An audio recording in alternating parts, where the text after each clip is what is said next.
and welcome to another art session. I'm going to be working on some drawing challenges today. I found a good list on, let's see, I found it on this guy. Yeah, we'll say that. It's on X. Shh. No, I kid. But yeah, no, I found this. There's just more back. I'm gonna see if there's anything on Blue Sky as well, though. Let's see. Sorry, I just went there first because I was already open to a tutorial on that site. So, March Art Challenge. Okay, there is some. Okay, Dookie. See, I am using both. Let's see, March to Camelot.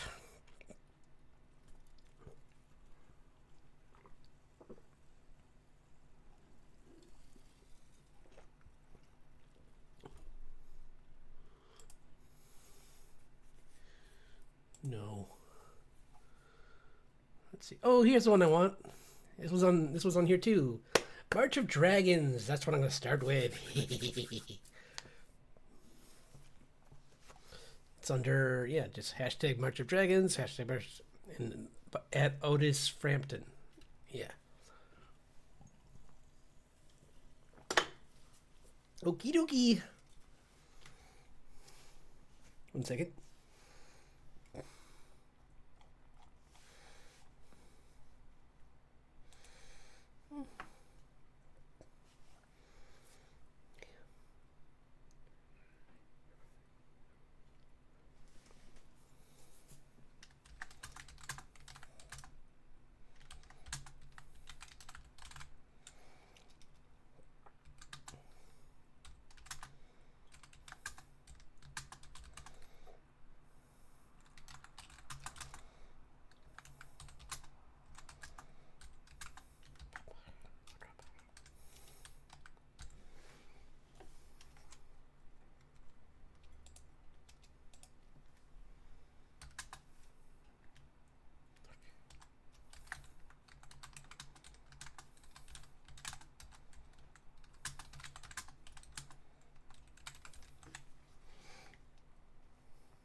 Yippee! Thank you for dropping by. Be working on some. I'm gonna warm up with some sketches, and then I'm gonna be doing getting into these art challenges. I got March of Dragons opened up, which I didn't even know was a thing. I know of March of Robots, and to that I say, nah, I kid. I say that to it only because I'm not good at drawing I'm not good at drawing robots. I'm okay at drawing dragons.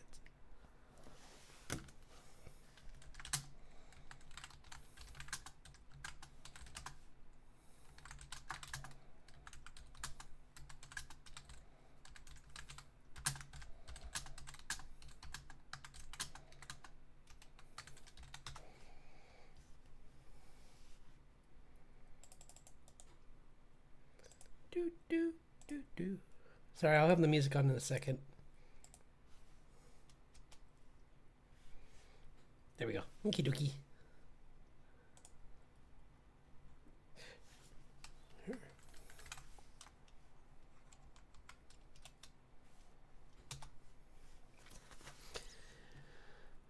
Do do. Sorry, 1 second. Get my do do do do do do do.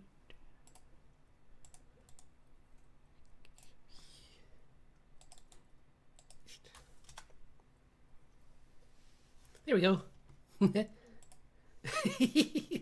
Sorry, I still had that horse's song stuck in my head.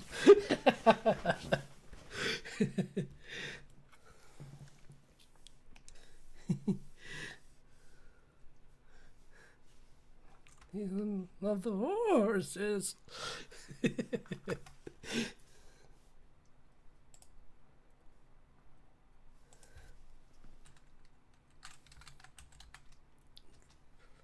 Hello! Thanks for dropping in. Yeah, if you want to just lurk, that's perfectly fine with me. I do that all a bunch too, so no worries.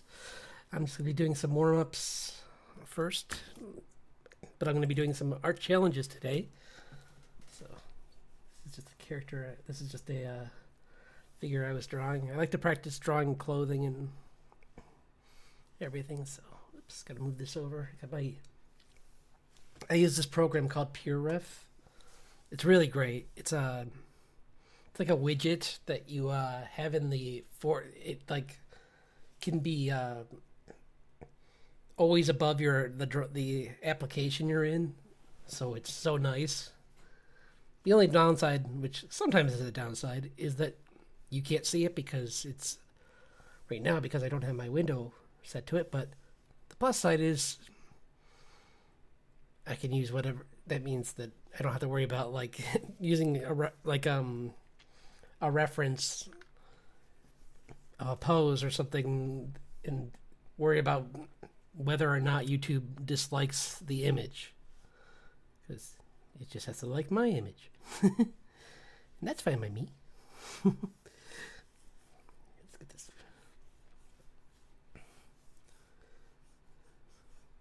I need to do more of these in my off time though, because I used to do these all the time, like these figure studies all the time, and it really makes you faster.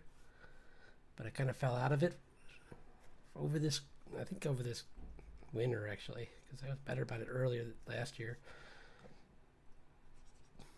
So I'm trying to start every stream by doing a little bit, just to warm up. Actually, it's the real reason. It's a good way to like just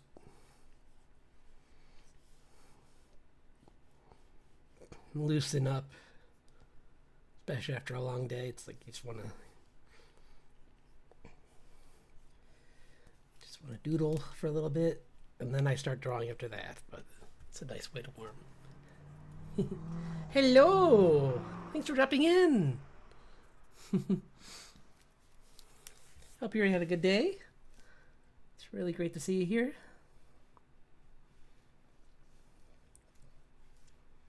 Just doing some figure studies first, and then I'll get to drawing my.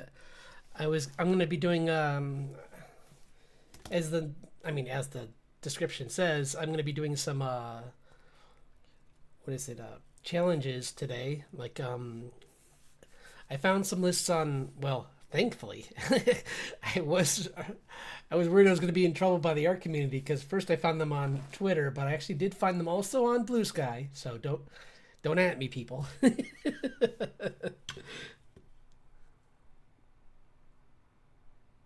Oh, okay. Well, hyper means, I hope means in a good way. Are you working on the story? It's okay to talk about this stuff. I remember I canceled out that rule. That was the dumb rule.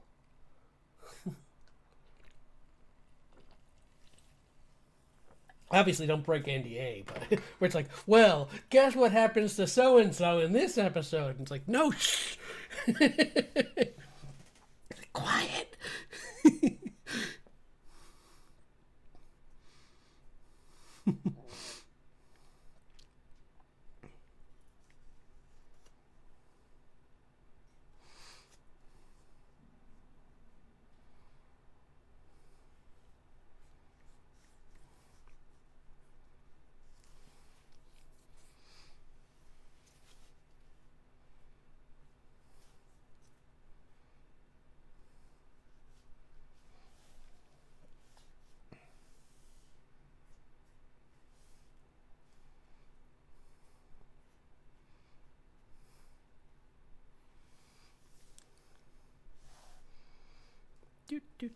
Sorry, my brain just wasn't the focus mode. And I'm like, wait, I'm entertaining people. What am I doing? Oh, I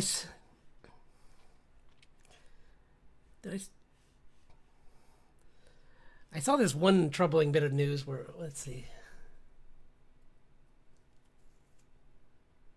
Oh, good. Well, that's good. Yeah, I'm so excited to get done. This weekend. I'm gonna start storyboarding again. I took a I took a break for a little bit this week, but I want to get back into it this weekend because I have a long weekend. So I was gonna finish up my well, I want to get the mouth rigged, and then I'm gonna work on the storyboards after that. Because I'm excited to do some of that. I found this really great book that I've had for a while called Dream Worlds, and it's all about production of like I think it's mainly about like Disney and yeah. It's hold on, I'll get the book so we can find out what the author is.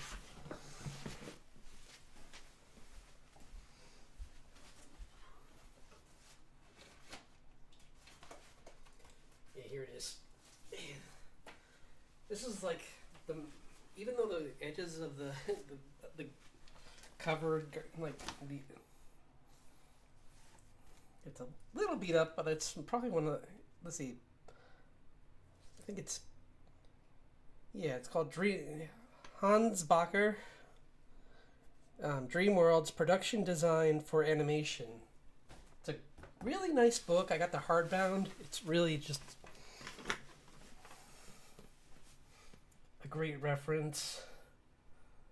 Oh, I did pick up I think I told you that, right? I picked up the art book for the first season of Critical Role's Vox Machina.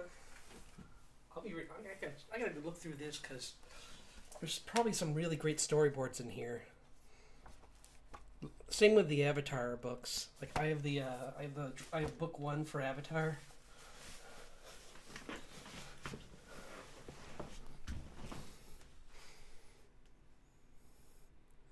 Yeah, yeah, it's on. I there was a while where I was slowly just building up a library from Amazon, and I picked it up there when it was on. I think it was on sale once, but or I caught like a sale, and yeah, it's just or maybe you know what it probably was either that or it was probably back in my. I might have even gotten it back in the days of Barnes and Noble because I did get a few books through them a long time ago, but then they stopped caring about art books, and now they're kind of getting back into that because of manga, but only sadly only anime. The only books they have are like art books from very specific franchises, like a lot of Ghibli film books. But I wish they would make art books for like I really want the like Your Name art book because that has some really good scenes in it that I would love to see like the full. I would love to see the storyboards for that and the character designs and everything, and or like a Leap Through Time is another really good one from that. Is that the same studio or is that another guy? I thought that was the same studio, but maybe it's not. But it's don't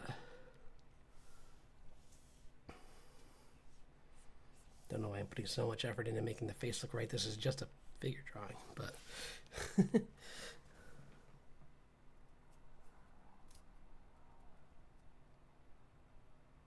yeah, I used to go there all the time. I kind of miss it, and I think maybe this year I might try and do it more.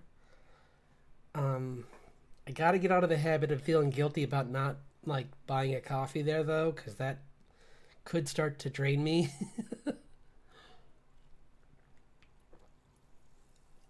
It's like you, it's like there's no reason to be nervous about. I'm gonna put this over here so I'm not in there. There's no reason to just like feel bad about just walking around and. It's funny because I had a friend who used to just he felt the opposite. He was, but then again that was when he was young, so he would just grab a book and just start reading it, and I'm like, no, that's stealing. You can't do that. They'll know somehow.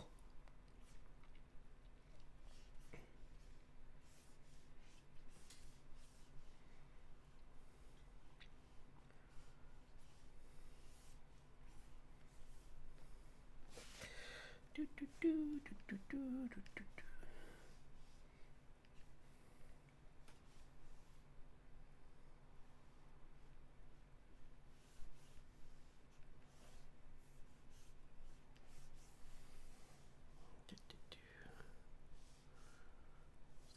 the Wii, another layer, try another pose. Well, this is a good one. This character, I forgot who this. I found some really good cosplayers for that do great poses. Like this person, she was doing I think this is from Nier Automata. Oh gosh, Nier Automata, right? Or is it Nier Automata? Either way, I think it's Oh no, you know what this is? Oh my gosh, this is from Spy Family. Because this is the I forgot. This is that other woman. The other woman, the one who was in love with Lloyd, but just and was infuriated that she wasn't chosen for the mission. And she was so funny.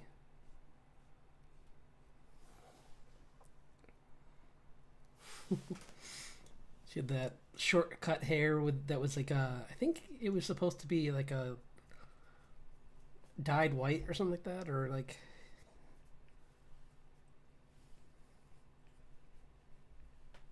because they never said it was. I don't think they ever said it was silver, so I think she dyed it white or something like that. Which is, I mean, I guess it doesn't matter because it's not.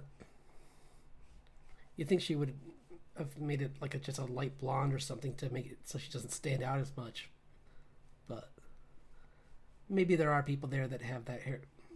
Maybe that's not so uncommon in their version of Cold War Germany, which they pretend is not Cold War Germany, but it's like, guys, this is like in Full Metal Alchemist saying it's not Germany. We know what this is.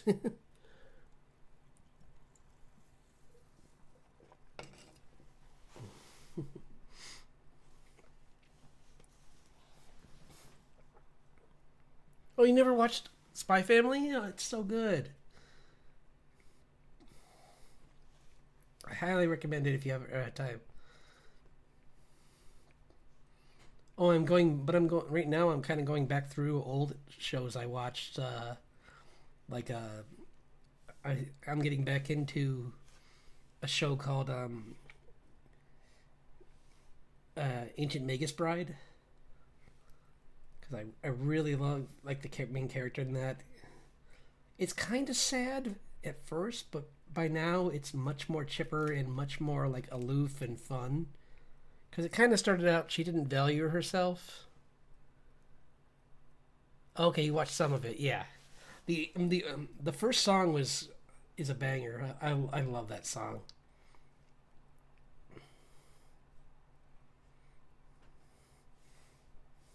Where it's like got the I can't even think of that style. It's got a very like hard contrast, almost Cowboy Bebop kind of opening.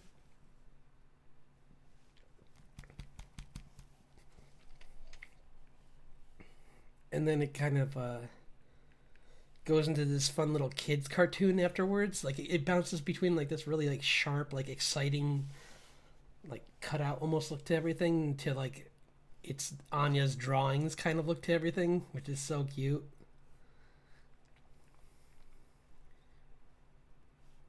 And I think the closing is done in like a crayon kind of hand drawn style as well.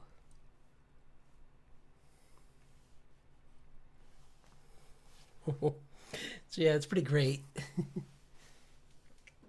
But Ancient Magus Bride is fun because it's like this girl that like was kind of just abandoned by her extended family after something horrible happened to her main family. She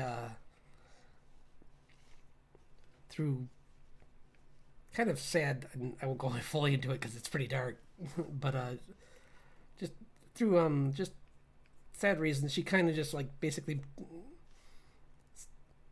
like puts herself up for auction to be, and like this guy that turns out to be a mage offers like saves her from her own rash decision, and like basically adopts her in a way, but like she finds out very quick he's not human, and he doesn't even understand how humans work. So he's kind of like, it's like a partnership where like he's gonna teach her magic and she's gonna teach him what emotions are, and like how to like pass as human.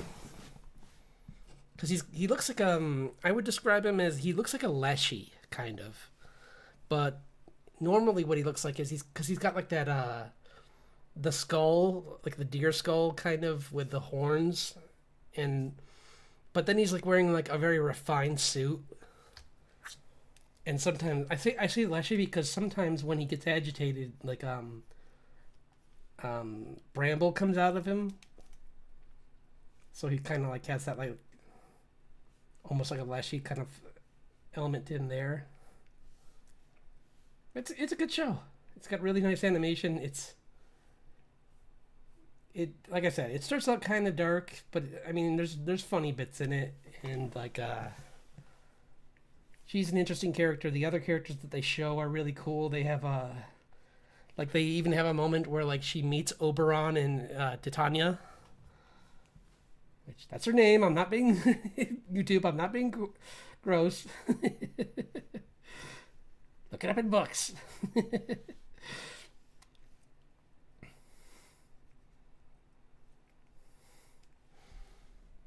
Yeah, it's, and I guess there's folk. I gotta look that up because apparently she hasn't like There's just so much about the Oberon and Titania that I just don't know very much about. So I kind of want to learn more. I would like to look into like. There's a few podcasts I have, but I haven't seen anything about them. She's got these big clompers on here, or this person does anyway. They're nice shoes. I don't usually draw like not sure if you call that a heel, but it's like a type of heel, I guess. But I usually draw just like basic shoes. So I'm trying to also I use these drawings like, especially these cosplay ones, are a fun exercise in like yeah, no, yeah, totally. You should check those out. Would like to just randomly give suggestions throughout these too. It's just fun to lead other people to things because I like a lot of times I used to like just find them randomly back in the day on Crunchyroll when it was, well, if you can believe it, even harder to navigate because it used to have an even worse UI than it does now. Which, I mean, don't get me wrong, I love the selection they have on that site, but the UI could use some improvement. Like, I wish they'd hire more graphic designers to work with them because it's kind of clunky.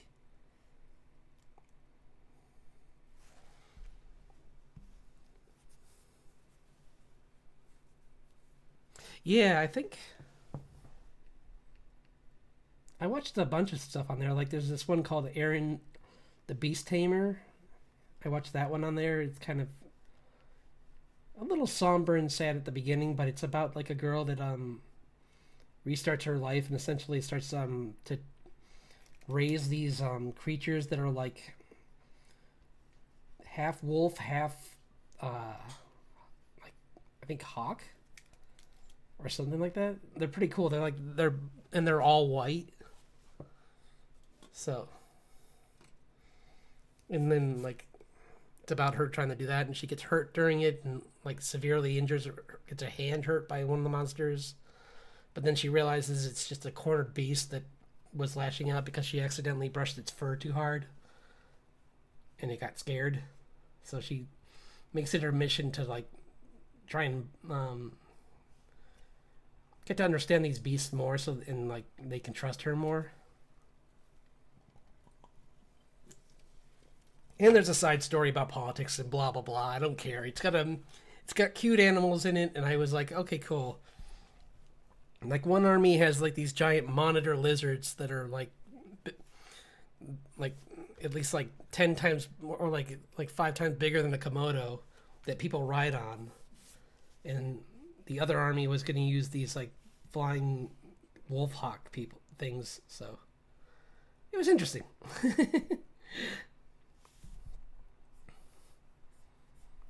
The animation was meh. It was okay, but I just like the animal. Like I just like the music was really nice, and the animal were interesting. So I'm like, coming from a background of loving fantasy, I was just like, this part of it's what I care about, not this creepy like guy that's trying to get her to tame the animals for his army or anything like that. It's like, yeah, don't care about him. More petting the animals. Doggo needs pets. Oops, I'm being scratchy right now. You shouldn't go like this. That's what I'm doing right now because caffeine's kicking in. Gotta be more loose.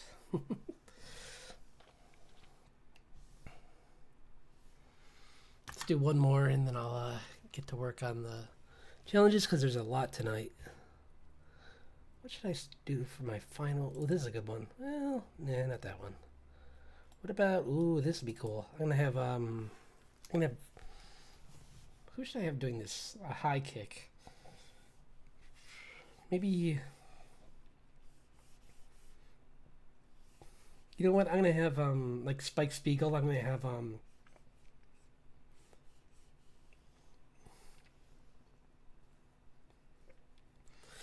who should I have it this be? Should I have Grace or should I have June from my comic doing this workout where she's? I'll show you the pose essentially.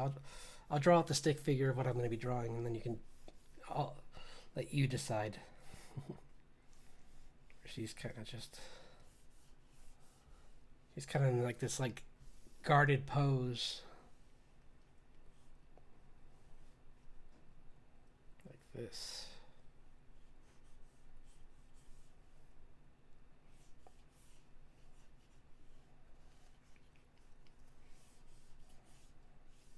She's doing a really high kick. I think this feels a little more like Grace, just because of the how like. I mean, but I don't know. I mean, June's a rock star. She could probably do like a high kick for a show. I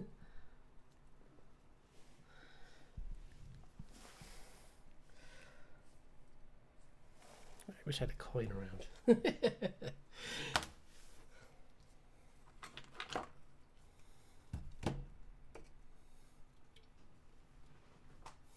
Do you have one? Because I could flip it on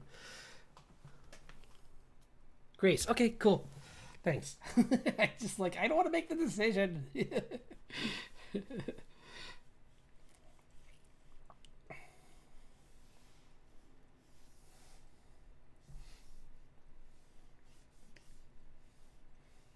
might have to alter this a little after I get it done, or at least after I do this, because she's not this tall.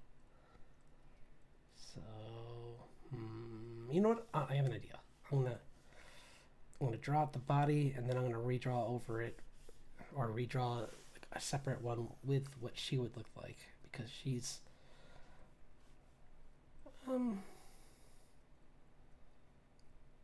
built a little different. I don't know. Maybe I could just alter it as I'm working on it.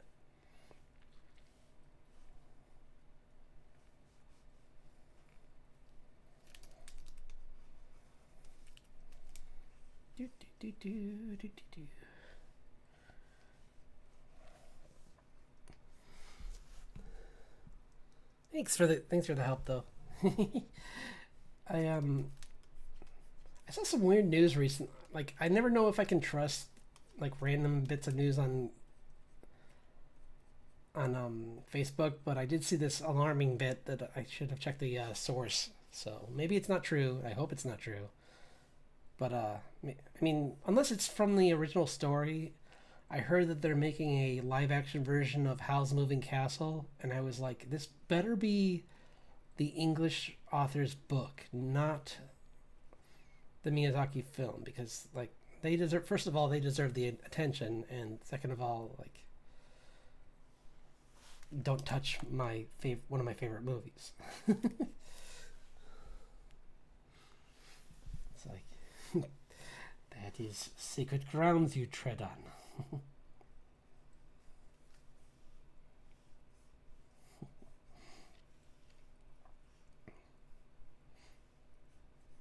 I think it's more likely that they're, well, I'm hoping it's more likely that it's the actual like original book.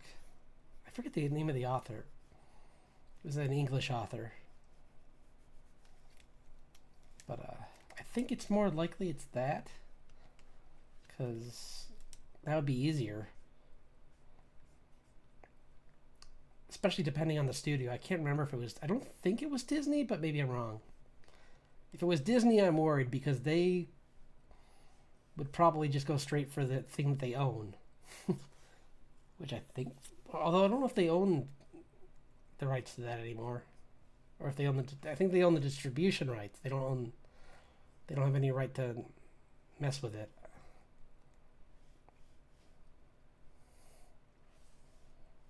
So I think it should be okay.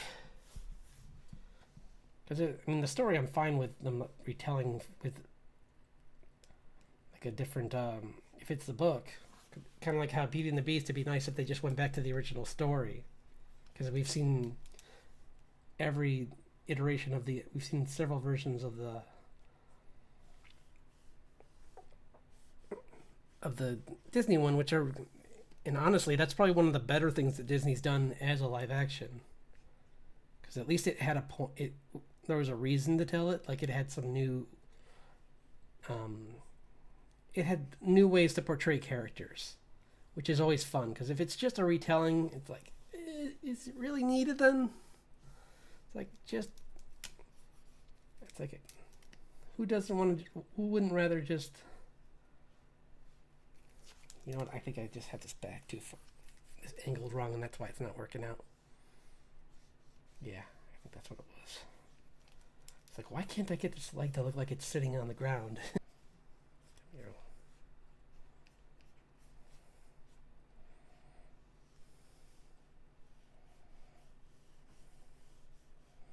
You ever just.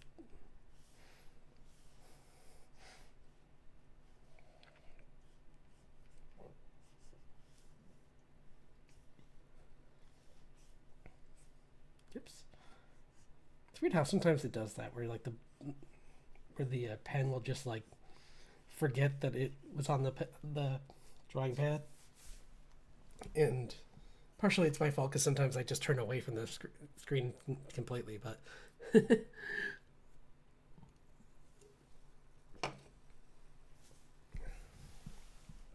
but sometimes it'll be like blah, or it will go. The brush size will go up like 20 points, and I'm also just like, what just happened?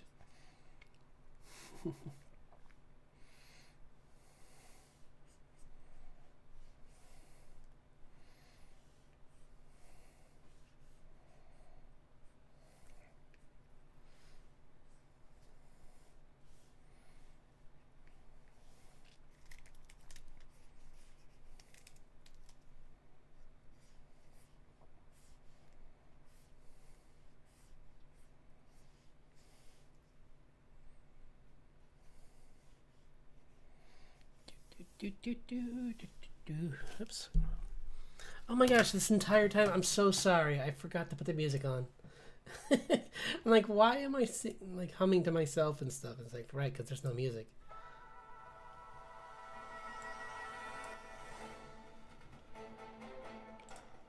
Friday now. Do do do do do do do. There we go.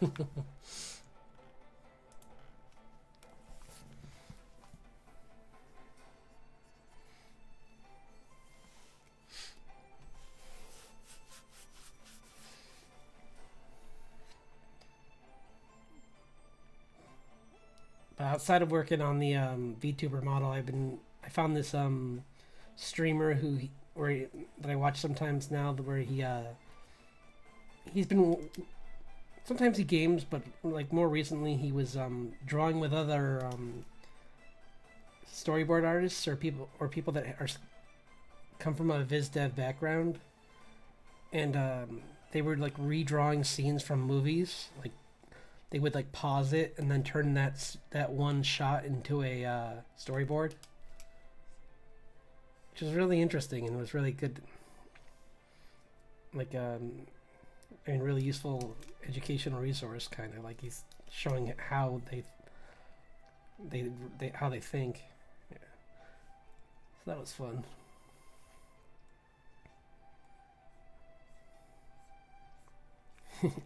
Other than that, I'm going back to through my Drawfee backlog and kind of like reacquainting myself with that show.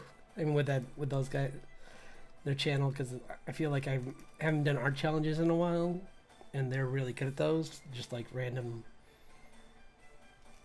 fun ideas that just like make for good content and humor.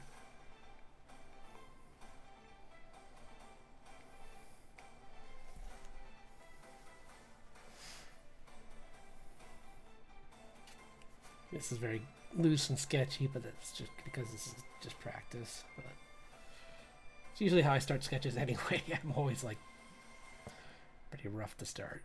I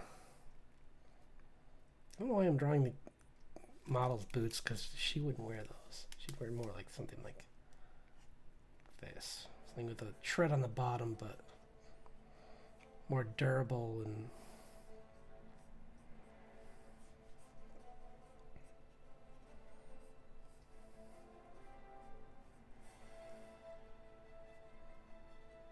like something that is flexible, but actually, for the climbing thing, it probably want to be shorter.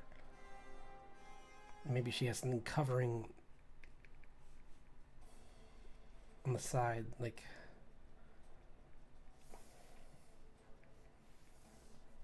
so that nothing, kind of like making sure that her legs are guarded, and then she's got this like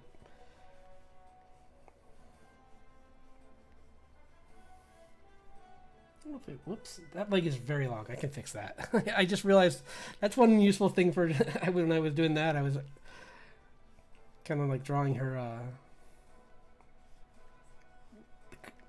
the curves of the form, and I realized that helped me realize that that's way too high up. Because see, this is where her like, or here's where her leg probably ends, closer to here, and she's got all this extra here, and it's like, what is that? What's going on there? She's pulling a Dulcime on me.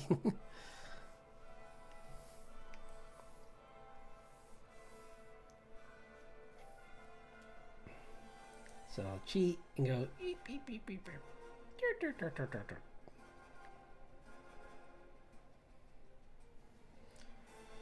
Because like I said, she's a little shorter than this model, so I think that's what threw me off. As when I changed the size of the head, it kind of forgot to compensate with the legs and everything else. So it's okay. It's what erasers are for.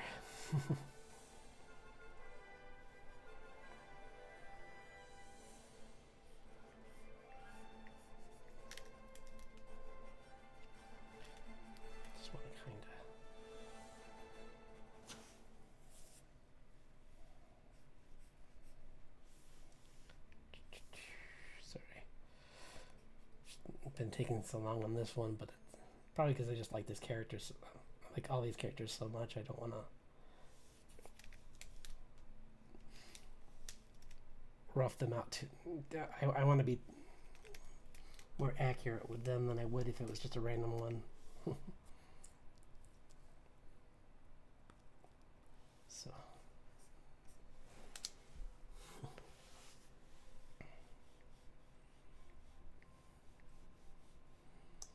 maybe I'll finally get around to watching Flow this weekend, because I keep meaning to watch that, and because someone at work keeps telling me it's really good, so I think I'm gonna possibly try it out this Problem with how busy I am, if it's not something I can put on the background that's and partly ignore, like something over an hour is a lot. So it's kind of hard.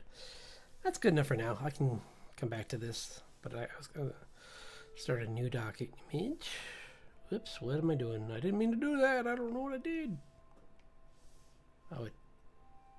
Oh, it's because I'm I silly.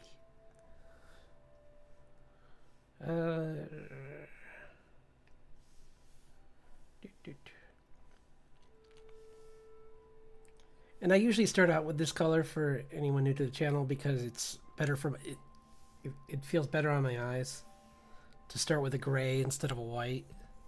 Plus, it gets rid of that fear of. It's a good way to trick your brain into not being afraid of a blank canvas, because there's already a color there, so your brain's kind of just like, oh, okay.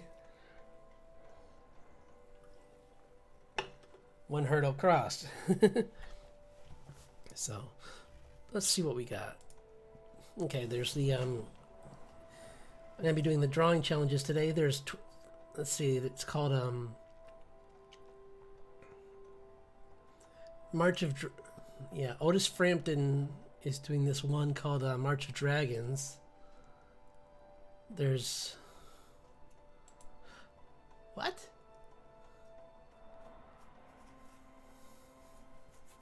There's a March art challenge by Be Weird. Okay, that one's kind of cool. Where it's just like this is kind of what I might actually start my sessions with next time, because it's like warm-ups and stuff. It's like it starts with like a self-portrait, and then it's like inspiration, strengths, and weaknesses. So that would be kind of fun to turn it into a like a profile kind of page thing for my character. Or like my character and then me next to my character or something, so it's like, and then like put things around me based on the other things. Like there's like a study week where it's like object, animal, plant, building. Yeah, and there's like a color week, and then there's vibes week. That's kind of cool. So save this one so I don't lose it, because sometimes it does that. Yeah, this PureRef page I have is great because I have like a bunch of mouth rigs here, and I found one with teeth that are sharp like mine. So, hooray! So it's super helpful because like the ones with regular teeth are helpful too, but just how like awkward large teeth are kind of throws me off with like expressions. Plus I had to see like certain things like they show like, well, there's just certain expressions that like they show like how the teeth can be oriented, and like I didn't realize it. I was a little worried to let there be like one tooth on the bottom. But unfortunately, when you make teeth like that, they always have to have that, because otherwise there's going to be a gap in the middle.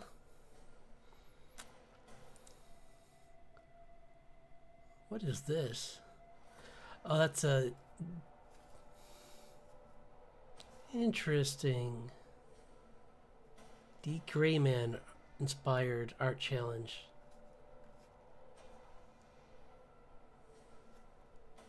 New Akama. Oh, that's kind of cool. Dark spirits for everything. That's kind of an interesting idea. I might try that. Let's see if there's... What else do they have?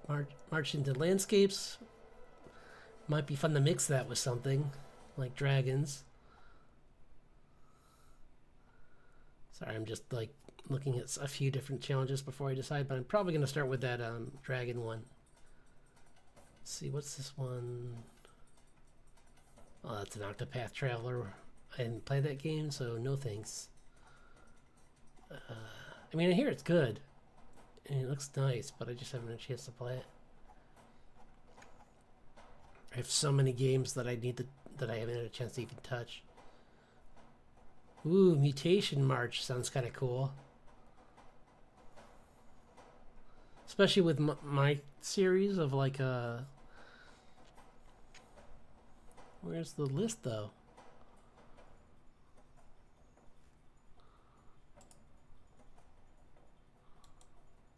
What? Hold on, I just want to see. Mutation March. What's that? Because you got. Yeah, it looks good. You know what? This is from last year, so this is. I'm not gonna do this. So let's do the dragons.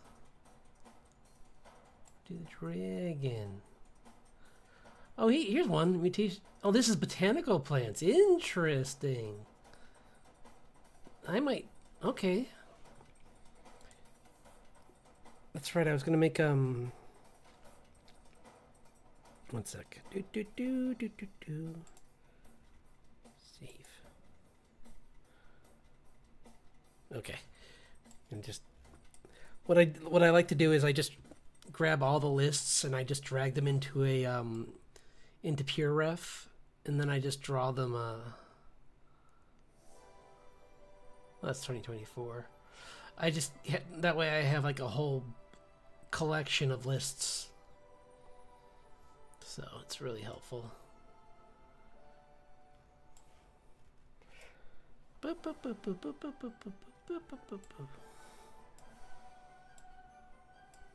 Sorry, I should just leave this on something while I'm like I was working on some D&D characters over the week and never did get to finish that one, but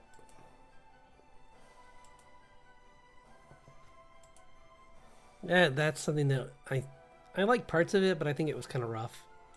It could have been better. Like this one, I think even though it's not nearly as finished, I like it more than the other one. So I'll leave it on that while I'm collecting stuff. Let's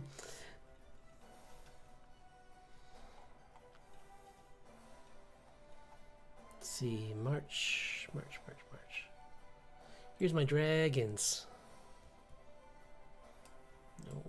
No, what are you doing? Stop. There we go. Cool beans. Oh, here's that other one I wanted to do, possibly. The one with the like the art challenges. There's the Aku one for like. I do wonder if there's other anime ones on here, but you know what? For now, we'll start with this. So there's Alert is the first dragon. So.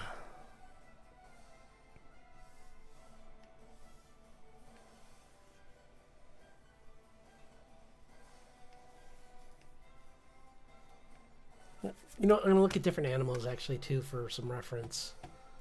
What should we base this one off of? I'll find something.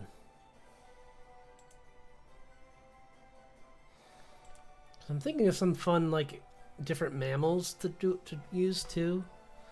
Like, maybe like a fox, even, or, what else? Let's see.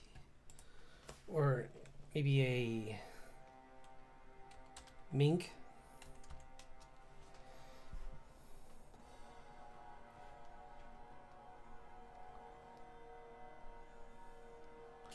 Just because sometimes, like, the, it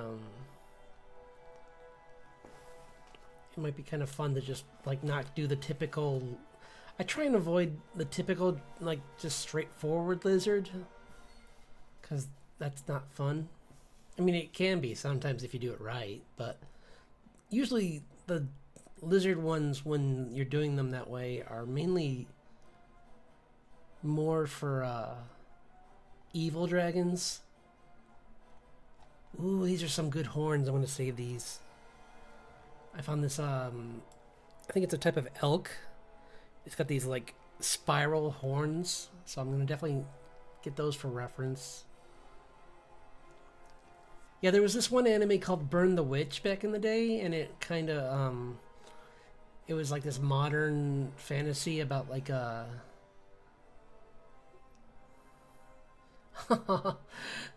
about, like, these, dragon hunting witches that, like, and one of them was, like, a pop star in real life.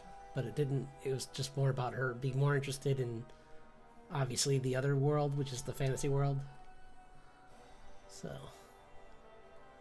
sorry, I gotta find a good one. Be 1 second. Sorry for the delay. Or even like,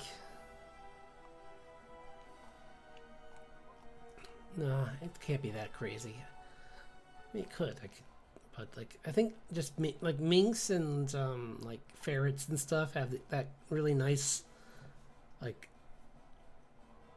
serpentine almost body. So that's why I thought they would be a nice choice. I just wish I could get one in like a really weird pose, like.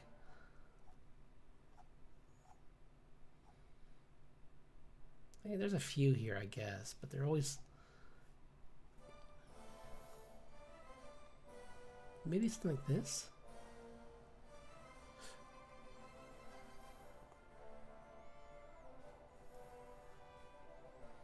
Here's a good one. Something kind of like it's up on a.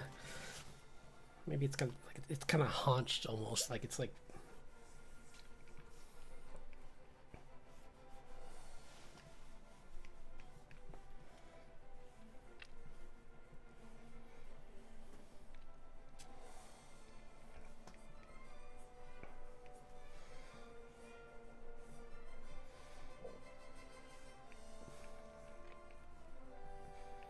And this, see how these horns, they kind of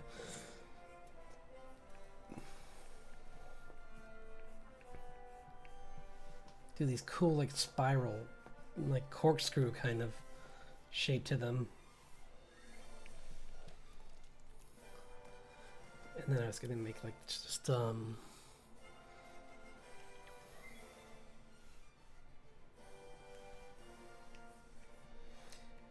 like it's alert and it's like standing its ground, essentially trying to protect its nest. Like it's on the edge of its lair.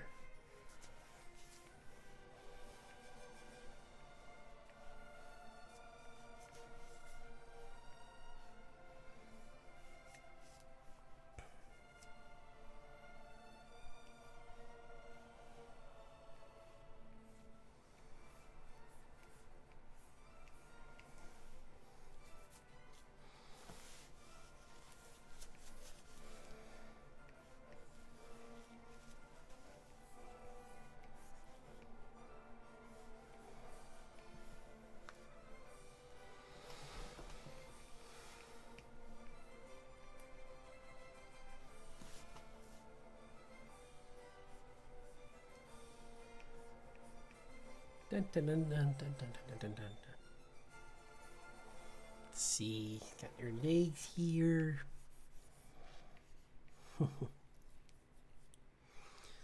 See,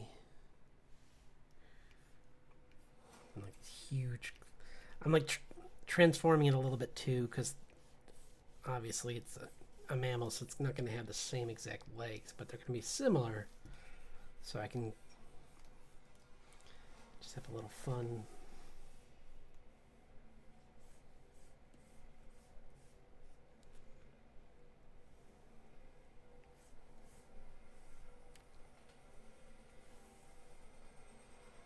Let's see, his head's kind of.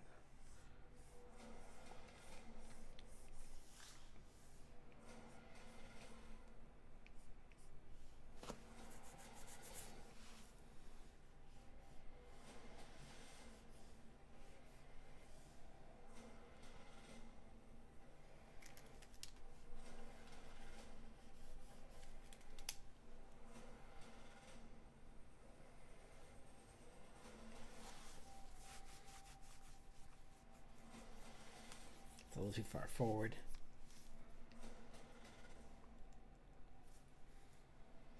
Maybe it's not even the right pose. More like.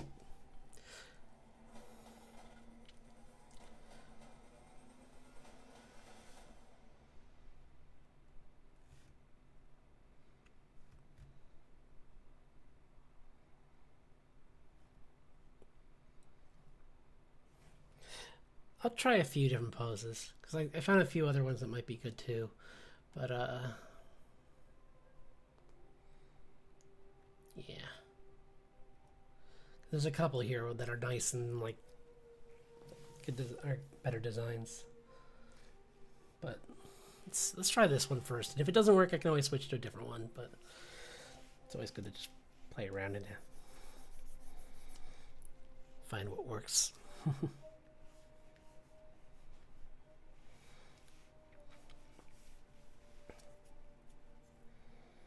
Maybe this is actually no wait, those aren't. What kind of wings should I have?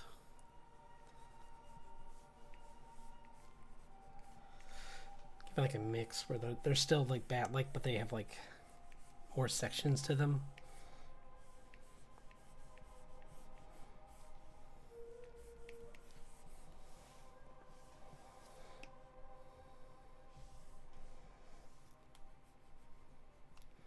Kind of like that, but I gotta make this coming out of the same. Let's see, right here.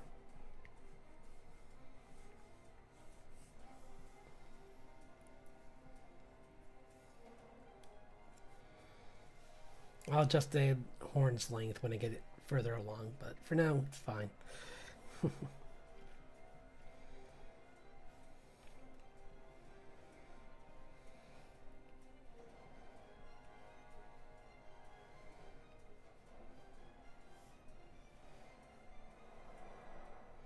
Maybe it's kind of like yeah, spiny too. Could emulate the fur.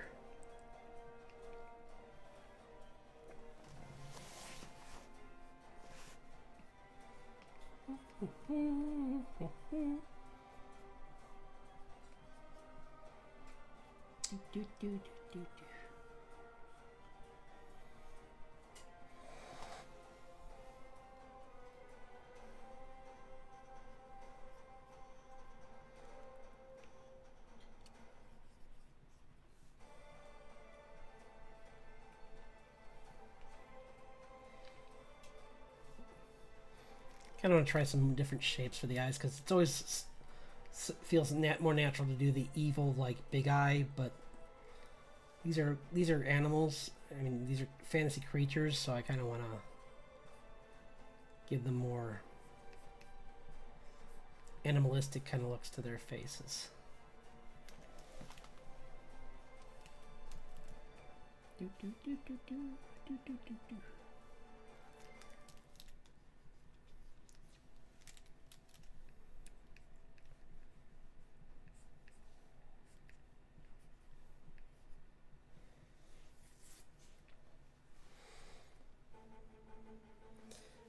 Yeah.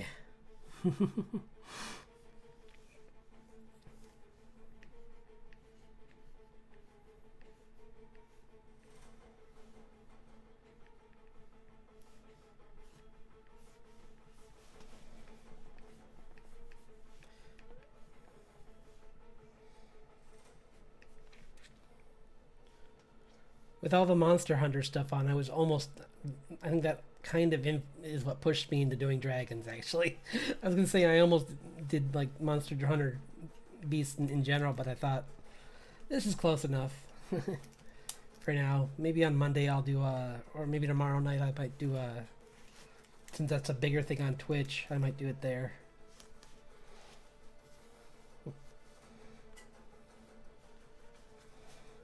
But we'll see.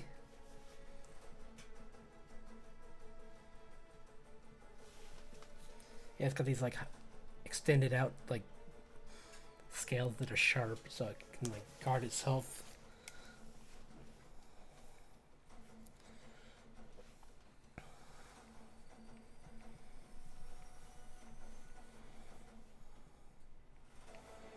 Maybe it's got bigger ones too, like almost like an armadillo kind of.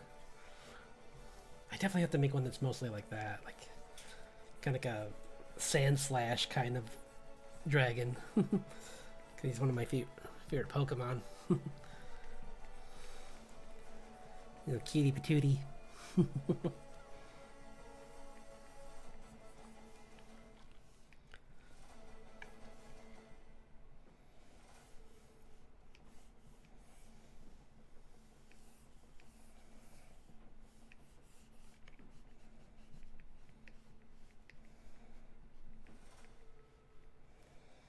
Do, do, do, do.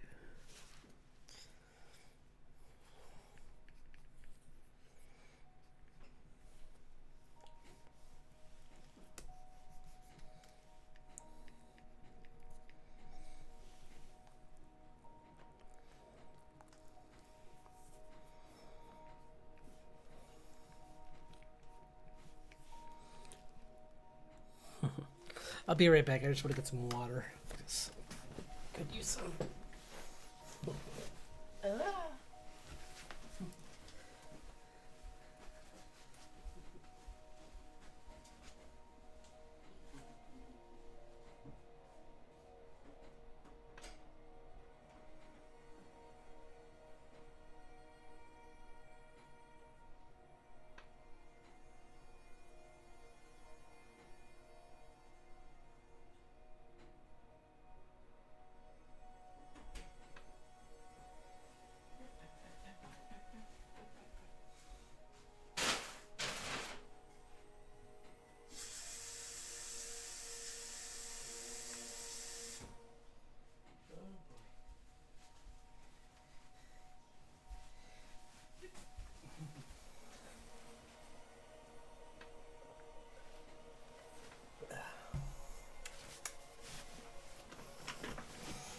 Okay. You know what I could do is actually draw a few of these. Like I'll shrink this one down, and then I can make a group of them, all alert, like for the alert one. Like it's like these are like a pack. Yeah, like pack beasts.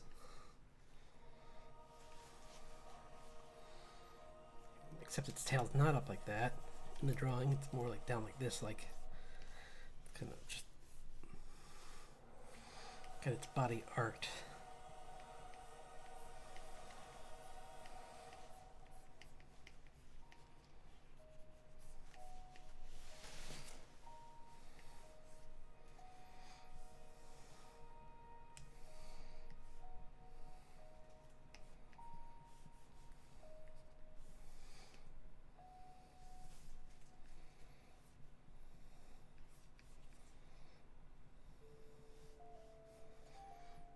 And it's,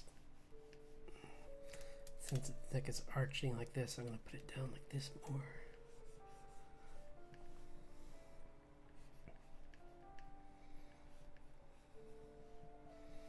And it's got these wings popping out of its back.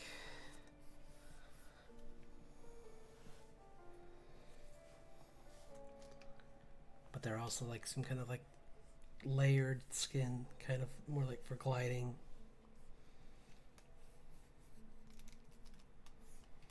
These ones are like live on like maybe are like medium size.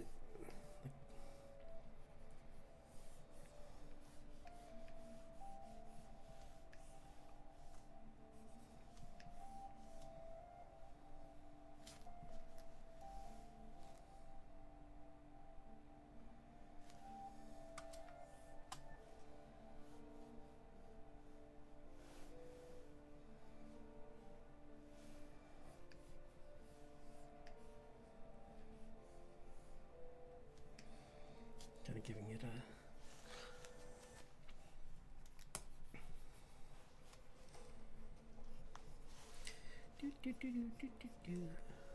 Oops. You know what? I think I know what's wrong. I need to make the head lower, actually, still. The head's not supposed to be that high up. So let's cut out the head. Lower it to here. Yeah. That looks a little more defensive.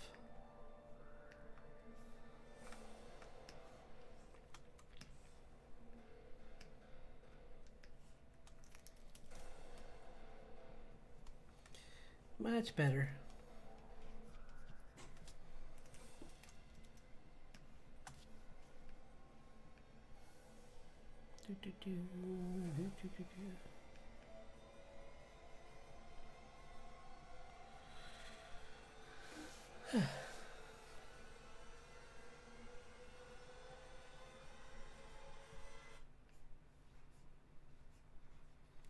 Yeah. So we're getting this little fella. We'll work on. Let's see, oops. I did it wrong. Kinda. So this even goes down further here. So. Okay. do do do.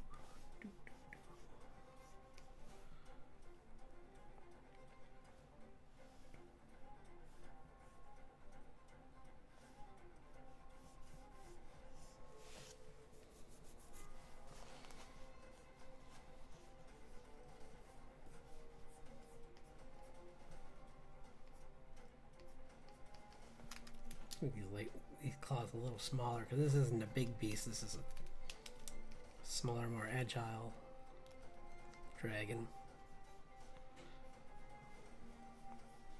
Probably like tiger size, I'd say, which is funny to say that's smaller, but for dragons, that's pretty small. So they're very fast.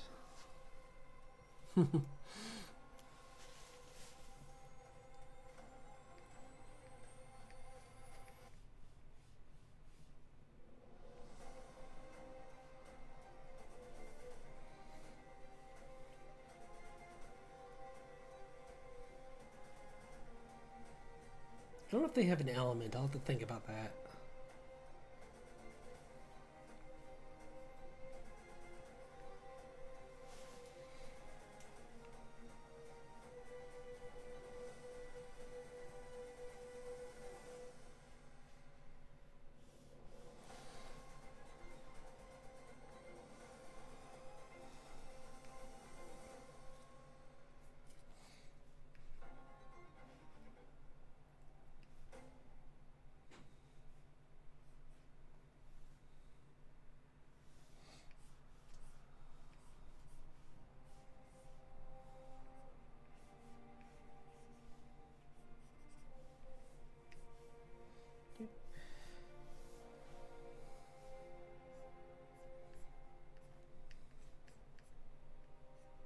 What would you say is your favorite dragon, though, Evie? Like, I think mine. It's hard to choose. I'd say Maleficent's like her evil form is up there pretty high. But there's other ones like I mean, in that Vox Machina show, Thordak, like his design was pretty awesome. I mean, he's just a red dragon, but they made him look really scary. So, like, just something that no human alone could beat.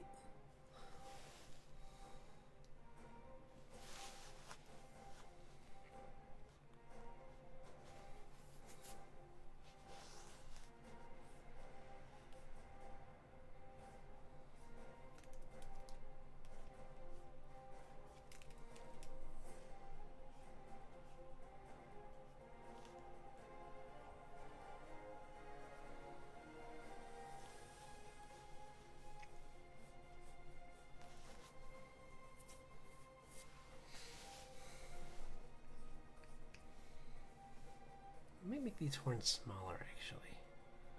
Only because they would really bang into the wings a lot. So, I want to make them a wee bit smaller. They'll still be impressive and scary, but like, even if they're like that, that's still. Whoops. Am I making it smaller or am I just moving it around? There. Now I'm making it smaller. There.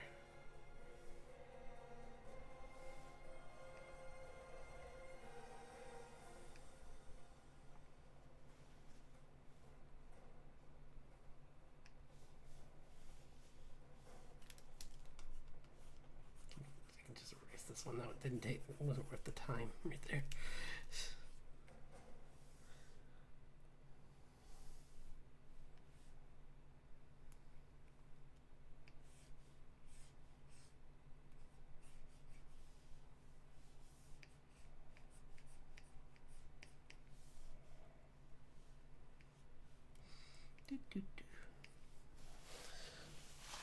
Yeah, it's a tough choice, isn't it? There's a couple that are really good, but it's kind of hard to just always narrow them out. I think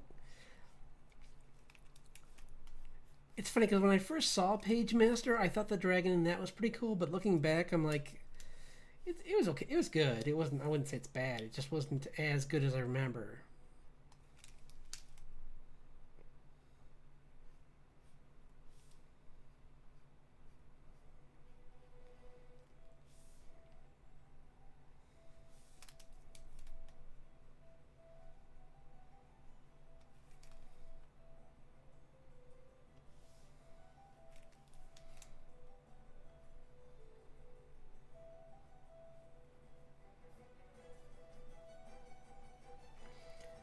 And there's like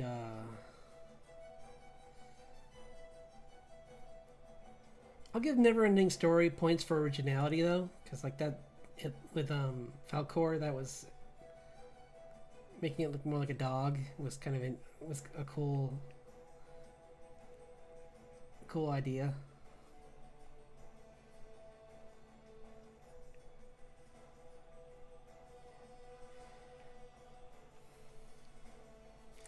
You always get points with me with that.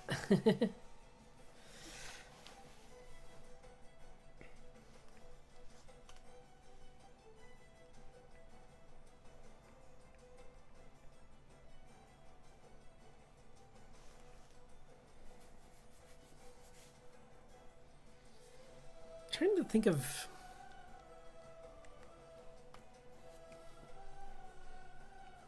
Oh, well, duh. How could I forget How to Train Your Dragon? Of course. One of my favorite dragons has to be Toothless. And then the villain, the big bad in the first movie, was such a cool evil dragon that it's tough to like. That thing could like swallow Thorak and like with no difficulty at all. That thing was so big. So I can't believe I forgot that one.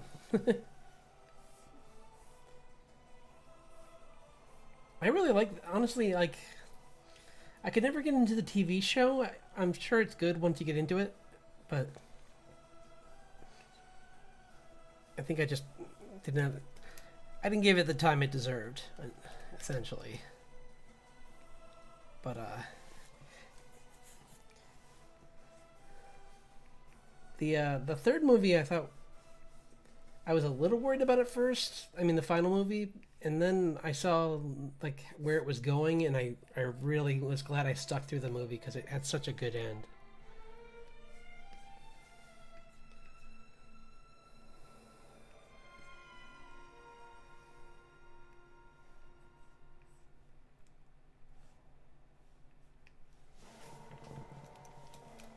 And I think I haven't seen any of that new series based off of like what happens afterwards, but I would be intrigued to see what it's about, what it's like. Because I like the animation style. I mean, it's a nice looking 3D, and it's even with the lower budget for the TV shows, it still looks pretty good. Because I think that's what really hurt, or at least to me, it felt like it kind of hurt Big Hero 6 was that like when they moved it to that like 2D art style, it I think they just didn't have enough. They didn't just have it. At least at the beginning, I didn't see the later storyline, so maybe I'm wrong. Maybe it does get way better, but like it kind of felt like it didn't have a great like intro story.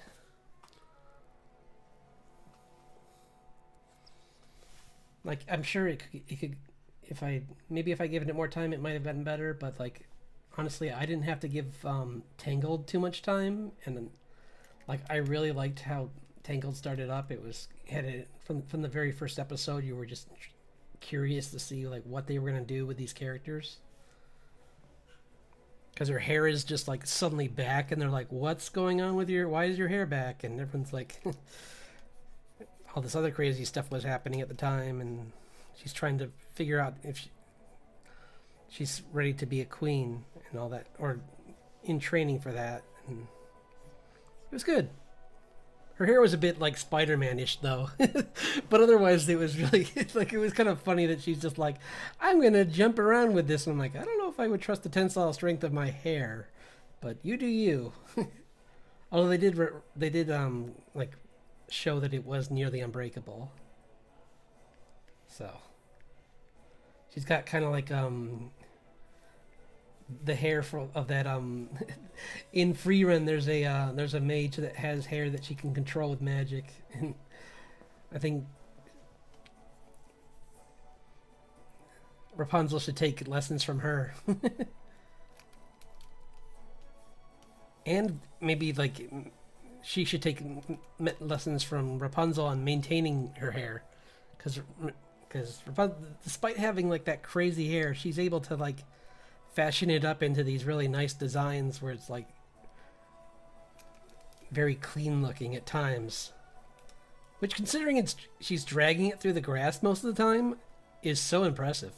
It's like it's gotta have so many twigs in it, and that's the best you could hope for.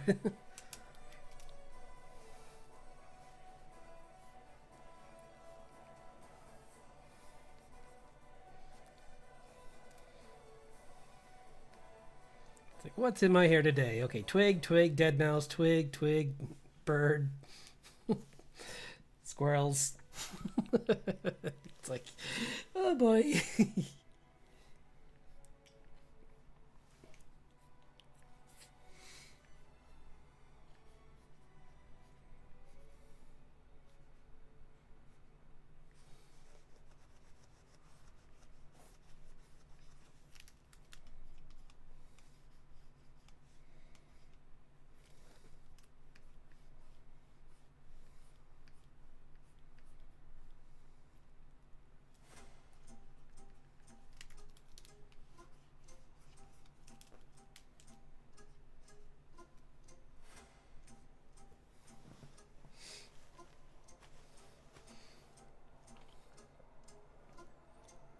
These are cute though.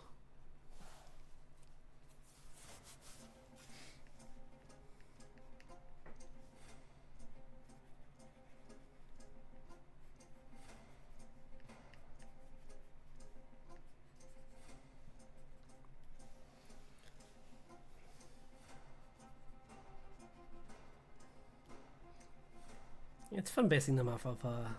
I'm glad I stuck with this and kind of like didn't like deviate into like just giving up and doing a more reptilian design. Amphibian would be fun too. I might do amphibian for a few, or fish-based one maybe even.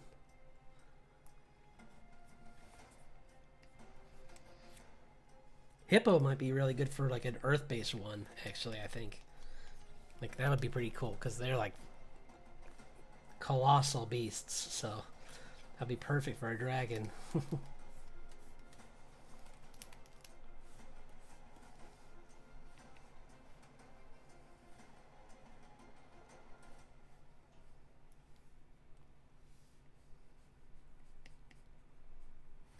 Maybe they're almost transparent kind of wings almost.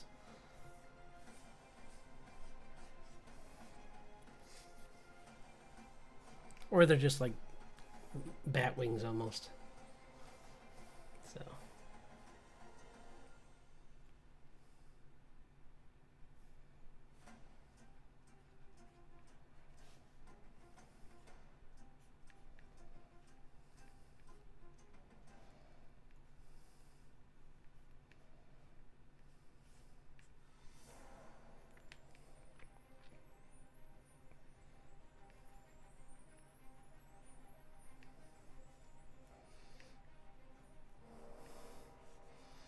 I think that's the other mistake I used to do that I'm trying to get out of is drawing really big teeth in all predators, because sometimes it's a lot of little teeth can be just as dangerous if done right.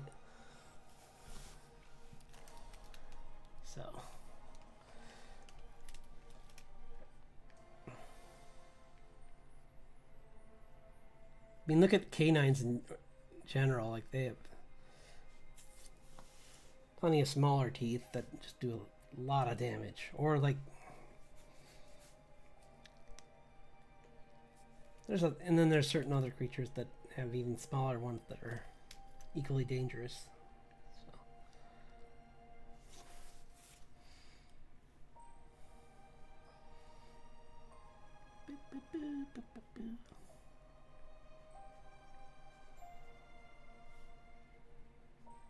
I'm gonna put color in soon, but I think for today I'll just rough in some of these ideas.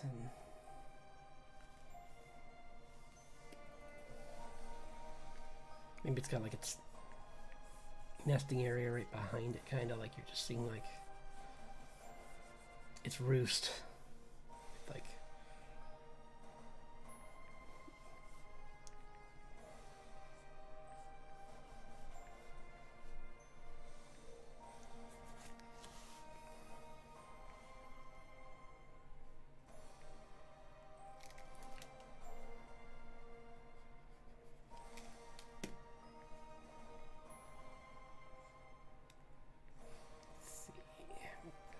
smaller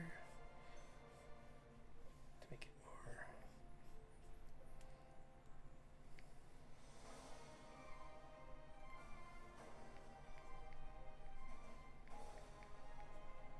Maybe make the eggs a little bit different looking than regular eggs. Like maybe they have like a pattern to them too.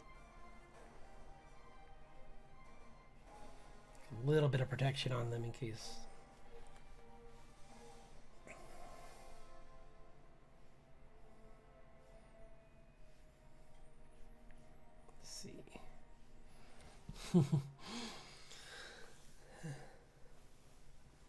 But yeah, it'd be nice.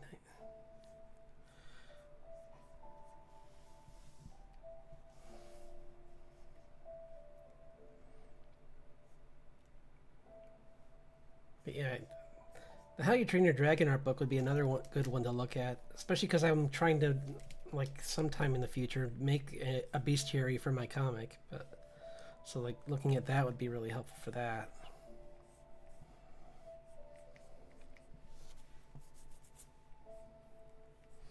Because I was gonna have like a originally I was gonna have it try and make it a part of my YouTube channel, but it's been a bigger project than I thought, making a bestiary. So I'm like, it's just something I'll work on in the future.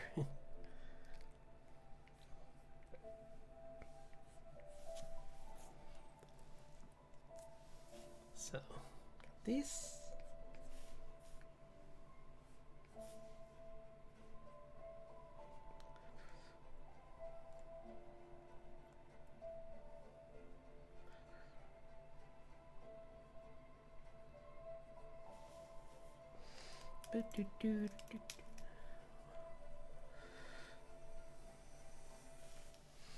It's a pretty good startup for this one. Let's start a different challenge actually, because that's what tonight's about. It's about a whole bunch of different challenges. So let's do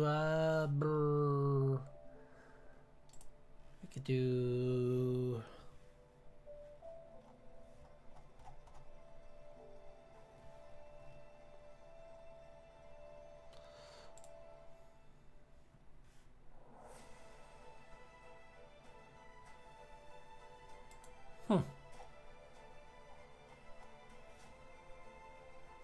whoops. Sorry.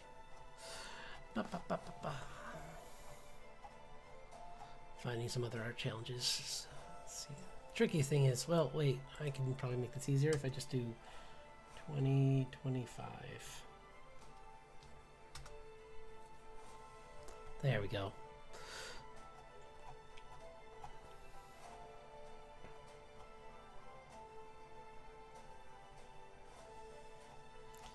Even when I do that, there's 2024 art challenges on here. Guys!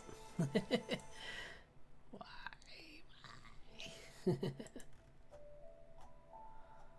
Huh, they made it smaller even. And not in the good way.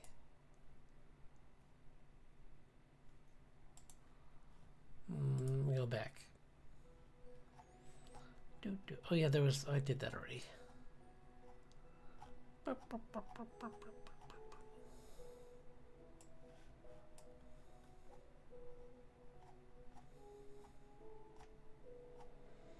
But I could try for like how's oh wait, it's right here.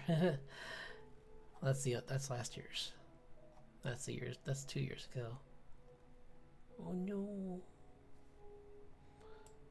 I've gone too far into the past. Nope.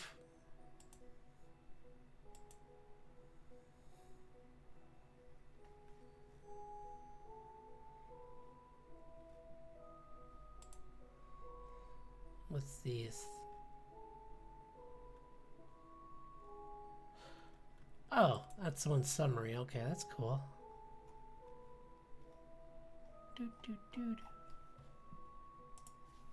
Let's see, what can we do?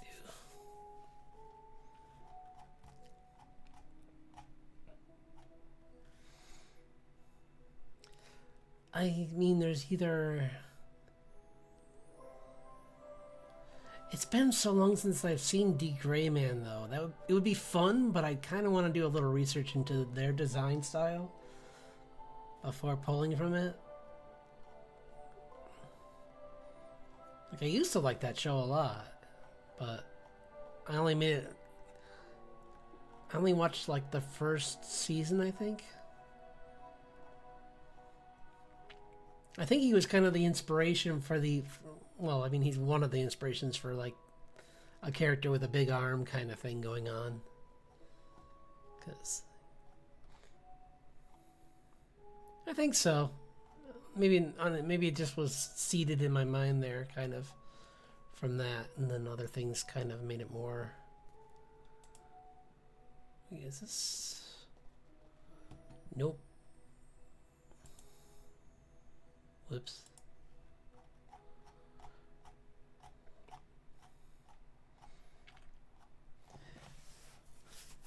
But I think more things like just looking into like fairy folklore, and then things like seeing Alistair. He really was a big inspiration. And I think there was a couple other characters from other like animated things in the past that were very similar to that kind of feel.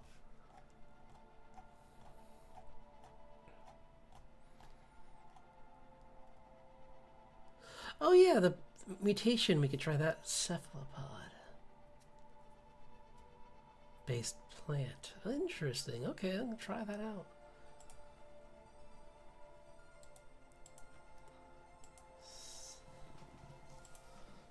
What the?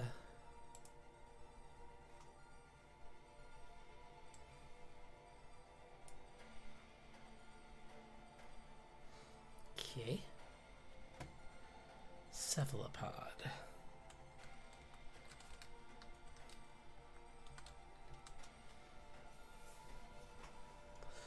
Yeah, our favorite little guy. So I'm going to make a plant-based version of a cephalopod, or the pill bug. So we're going to start just... What would be some cool plants to mix with a cephalopod?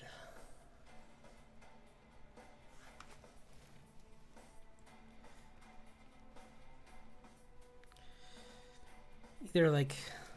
There's a couple of different things I could think of, like...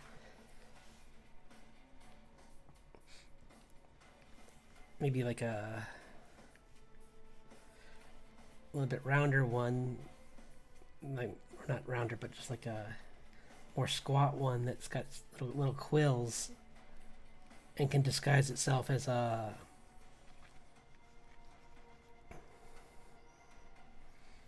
cactus. Yeah, it's like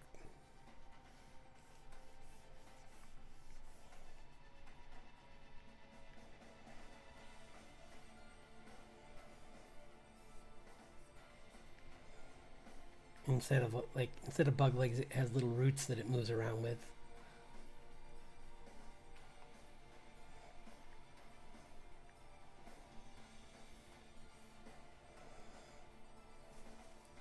Roots are maybe just like the edges of a leaf, kind of like and it kind of like moves them like because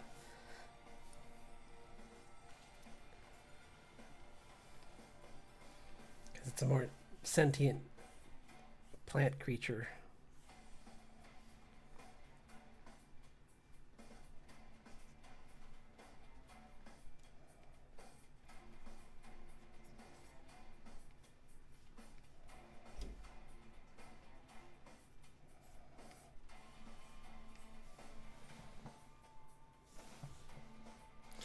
Yeah, pillbugs are pretty cool, aren't they? I just figured what would give them a... Although... Maybe not that... you know what? It doesn't matter. It's in the desert. It could... They can be, like...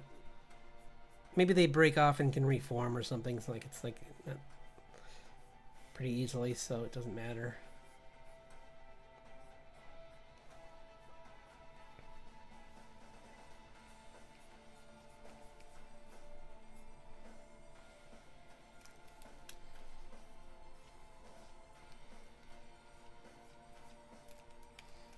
Like they're just these like little protrusions out of it.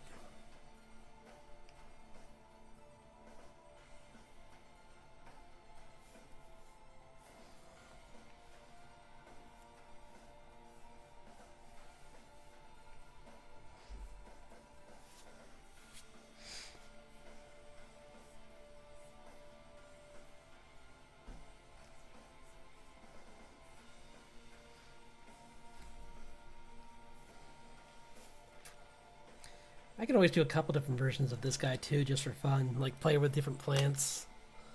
A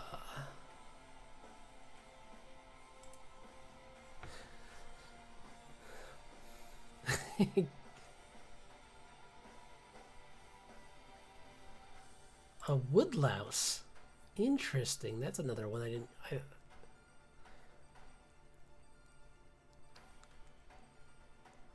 Actually, there is... Wait, is this real? This can't be real. Is it real? There already is a spiny isopod. I didn't even know that. So yeah, my thing's not that ridiculous at all. Oh my gosh. Pillbugs are awesome. They can do so many things.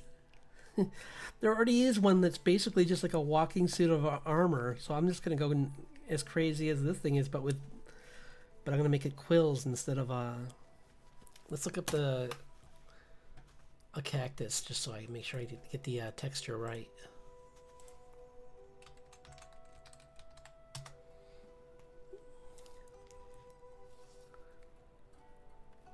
Yeah, where it'll be like... It'll be one of these kind of cactuses, where it's got like the several poking out of one spot.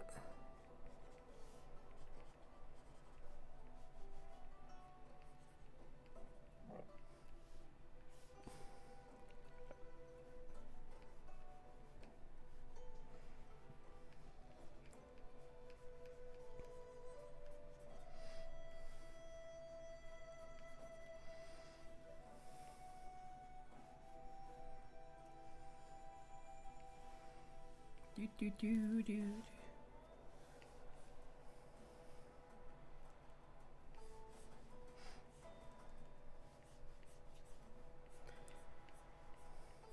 And you could always just say these are very sharp but flexible.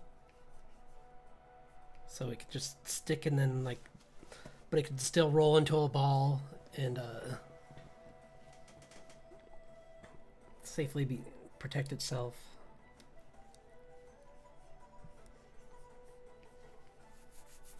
And these guys are a little bigger than a regular. They're much bigger than a regular isopod. They're more like half the size of the sea ones. So like they're about the size of like a small cactus, like those ones you put on your desk that are like maybe like 4 inches by 4 inches or something like that kind of thing. Like these wouldn't be the hugest bug, but big for a isopod. A land isopod, actually. It'd be very big for a land isopod.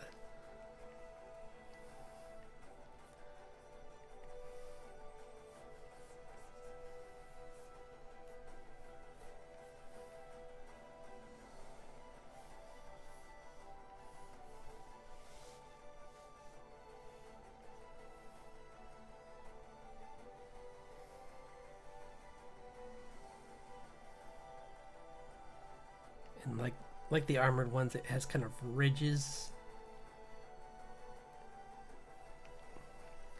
So it goes like that. And that's what the spikes rest on, is the height of the ridges on its back going down. So there. And one here.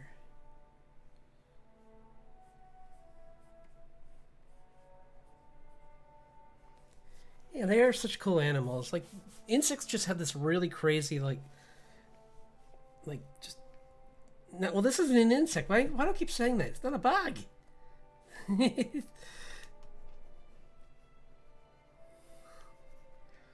Isopods are their own thing, or are different from insects. Oh, I was saying insect. Sorry, isopod.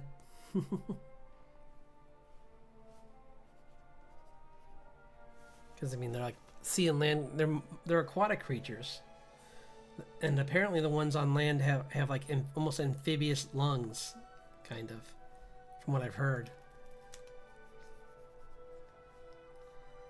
I had to look up how that works actually, but it's because they take moisture from the damp ground that they're in. That's why you'll always find them under like a rock or something like that. So yeah, pretty cool.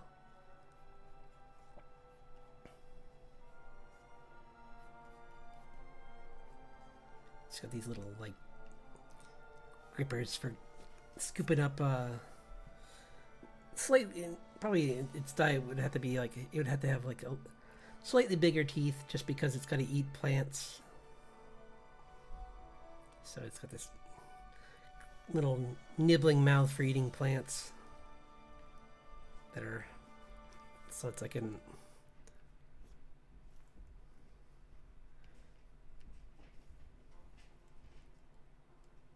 they do, the funny thing is they do actually some like woodlouse actually do have like very like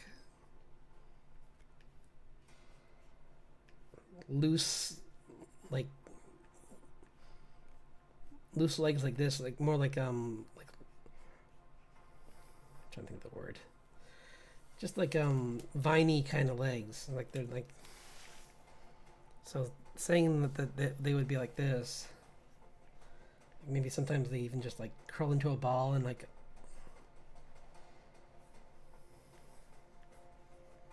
then they just kind of like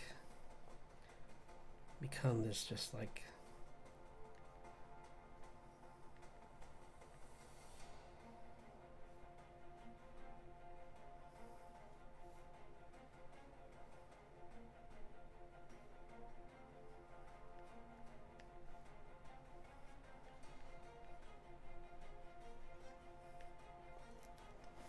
yeah, they just become this like doom. They blend into their environment because they just look like, I mean, there's caterpillars that have these on them anyway, so this isn't that far off. So if insects can have it, then why can't aquatic? And there's slugs that have like obviously softer, but they essentially have the same thing, but just like where they're like tendrils that come out. So like the blue dragon. That'd be a cool one. I hope that's on this list. I'll just see if it is. If it's not, then I'm gonna try and just think one up for that. Like a land version of that would be kind of cool.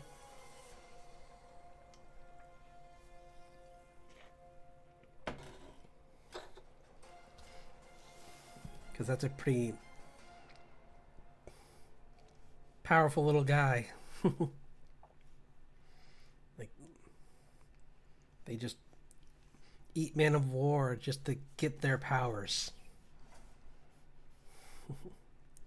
Like little Mega Man. Slug Mega Man.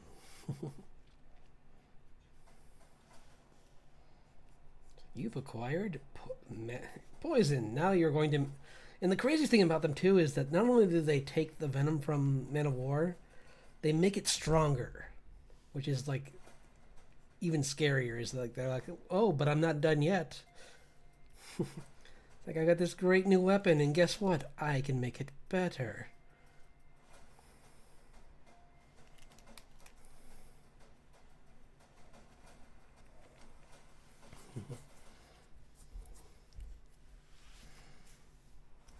That's one idea for the. Do you have any other plants you'd like to see me try? Because I'm just gonna look up some. What would be good?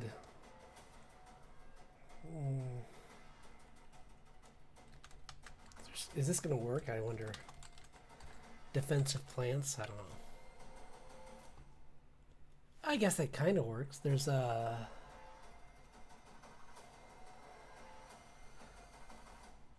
12 plants that will surely deter. Let's see. A rose bush? Yeah, that could work. For this little guy, maybe like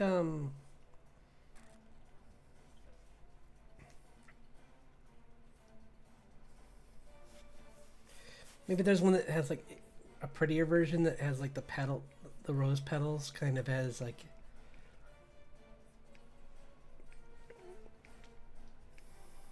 Yeah, we can make like a. Or like a maybe. Let's see what did the woodlouse look like again? Because maybe that would work better.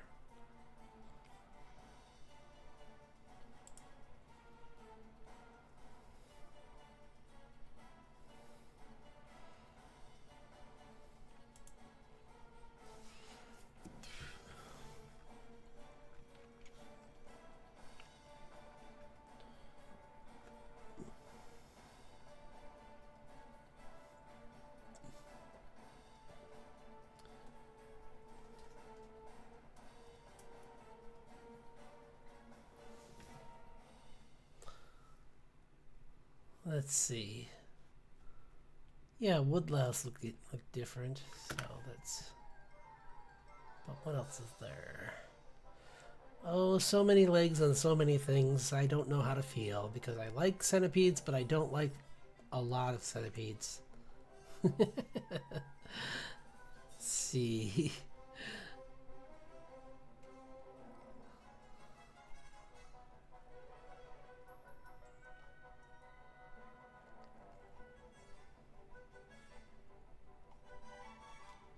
Let's go back to the isopod page because sorry, that was a bunch of different types. So wait, are those?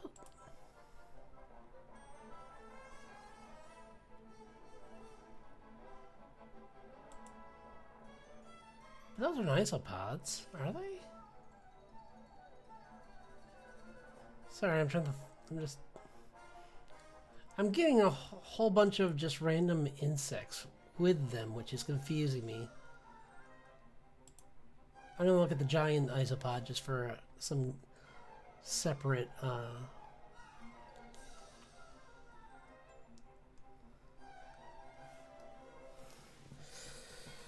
Let's try this guy out. Because then you could have like.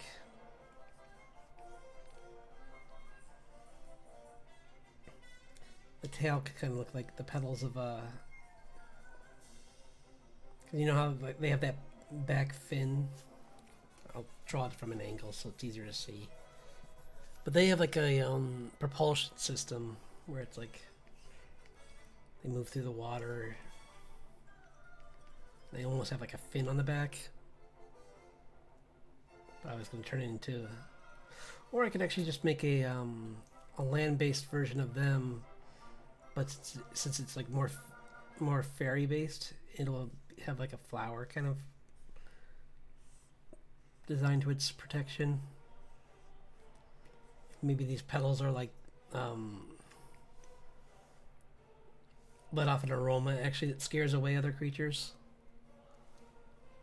See these. I'm still going to use the sea one for this version because it's like two different versions of land creatures that are. But this is like a more fairy-based one where it can float in ethereal areas. Like you can ride the mana. Like if there's more energy in that area, it can ride. It can like float on those currents.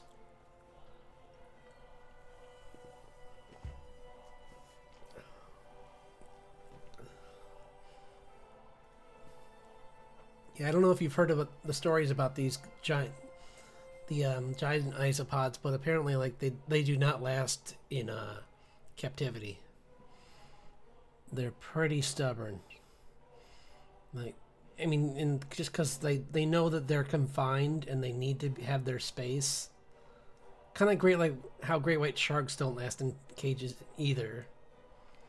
They kind of just like need to know that they're free to roam and. Let's see.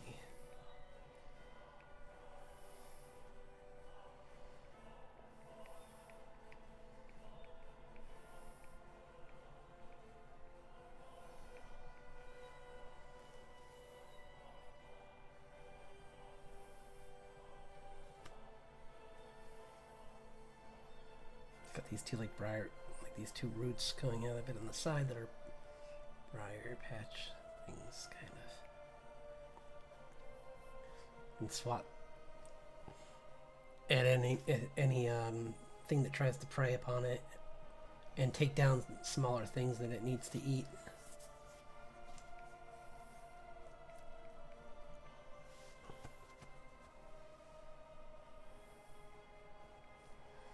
See, they got more like a body like this, where it's like, and they got this tail, which I'll make into a kind of flower.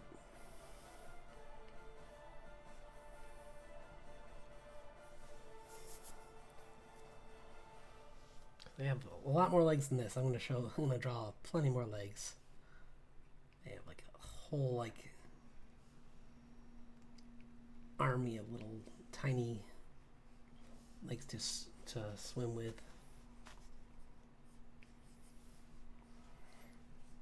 It's kind of eerie how they swim, but only because that many legs moving that fast is always kind of unsettling. Kind of like seeing a spider climb a web kind of thing, but in the water.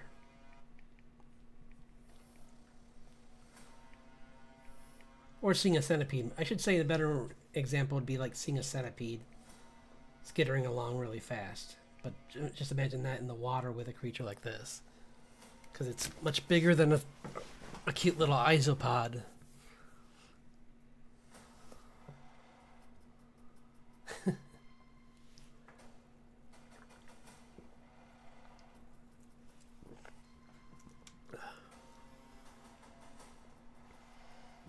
But they're about, I think most of these samples they're showing are, oh, this is a, I just realized the reference image I'm using is just a realistic stuffed plush doll. Here's an actual isopod. Like, why does this look so, like, off? And it's like, oh, because it's not at all what they look like.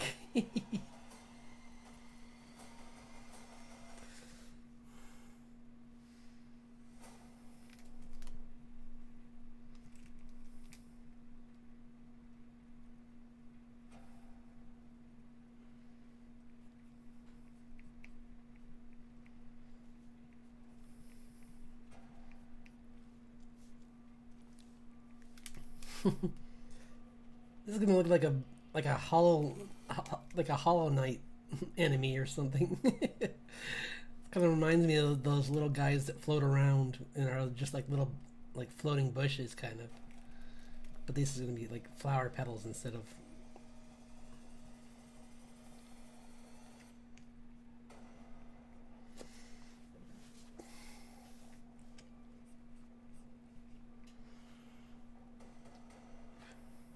See, I'm drawing the easy part first, and then underneath these are going to be the claws. Like it has underneath its legs, or the back part of its leg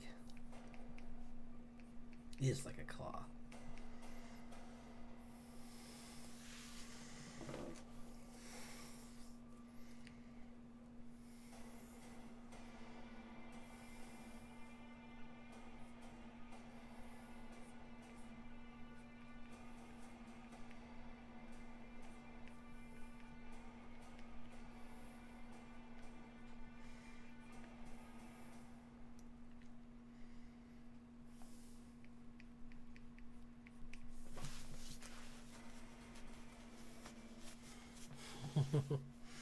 This is fun.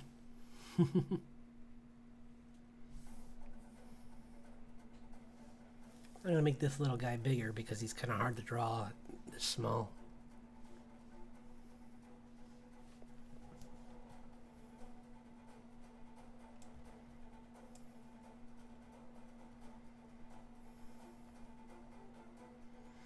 Okay, 1 second.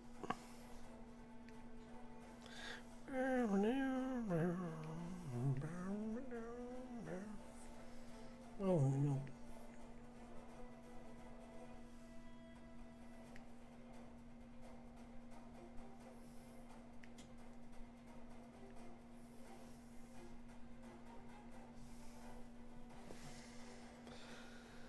Let's go on top of these and just for fun, just do a little bit more work. Just making them look a little bit more special.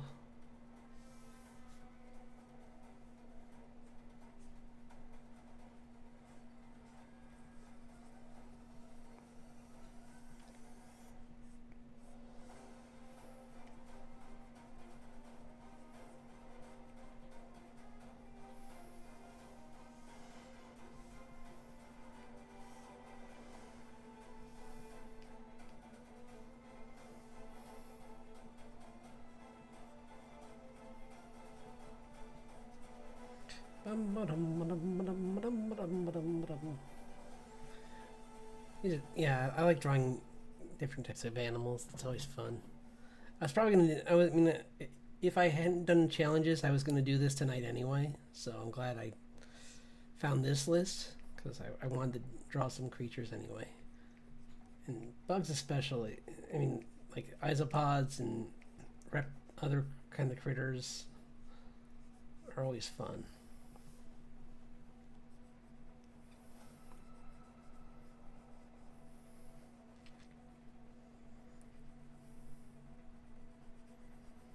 Part of me is only disappointed that there's not a March of the Dinosaurs when there's a March of Dragons.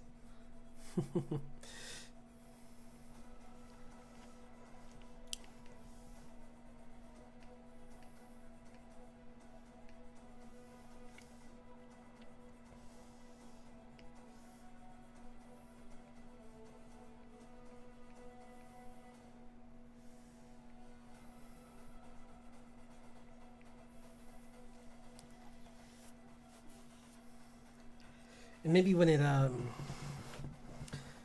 rolls into more of a ball, like completes an entire flower kind of shape on its, and becomes like this.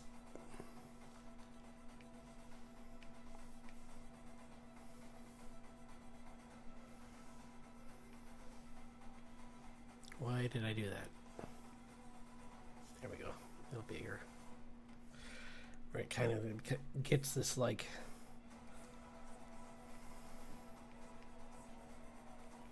Between the front and the back coming together, you kind of get a fake version of a flower surrounded by these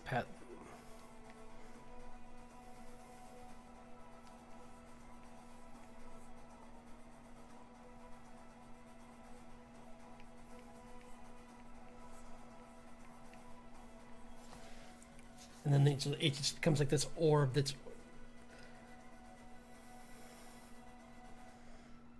Maybe it actually these open up too. Actually, that'd be kind of an interesting thing. What if it becomes like just like they actually open up even more? I'm trying to think of a way to show that where it's like.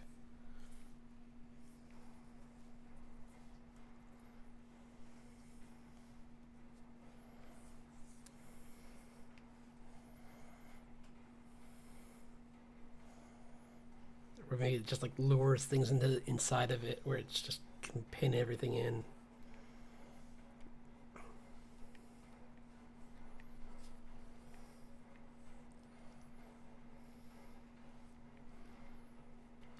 Puffs out its body.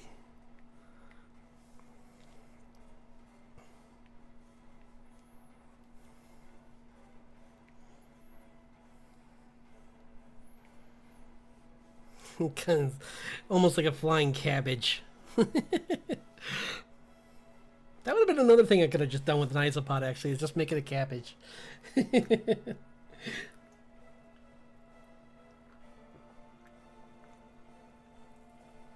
But I like your flower color scheme anyway.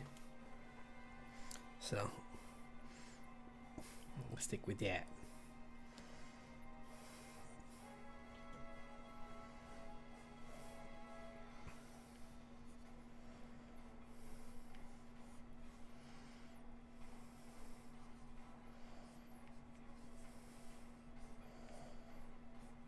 Kind of makes it look like one of those Doom monsters when it's when it's doing this. Like or like a Final Fantasy, the flying bombs, where it's got like it makes its legs into teeth almost around its mouth, because its mouth is just like up here and it's much smaller. It's like a little like. But this makes them look scary. Actually, that would be kind of a cool like design for them to get scary. Like they can, right? Yeah, that'd be kind of cool if they just puff up and become like this kind of, and like contort their body like with the different parts of it like shooting out, kind of like a blowfish almost, but like instead of that, it's like their defensive impulse to roll up, but then like turned into like they make like a C kind of shape from the side, because they can't bend quite as good as the roly polies, but even doing this, they get this impressive shape, which would scare away predators, because they're about, we'll say that they're like this, that since they're fairy folk, maybe they could be bigger. Like maybe they're actually the size of like, we'll say a basketball.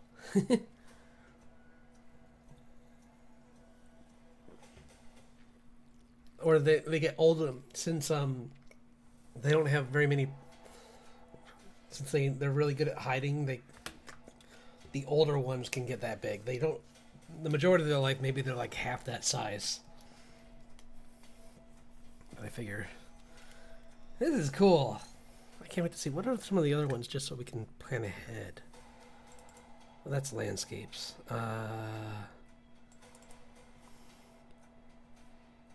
Oh, the next one's hippopotamus. Oh man, that's gonna be crazy.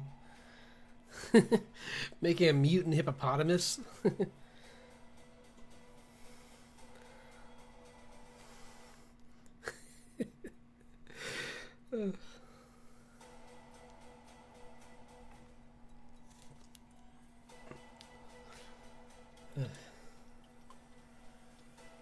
I had that that's that.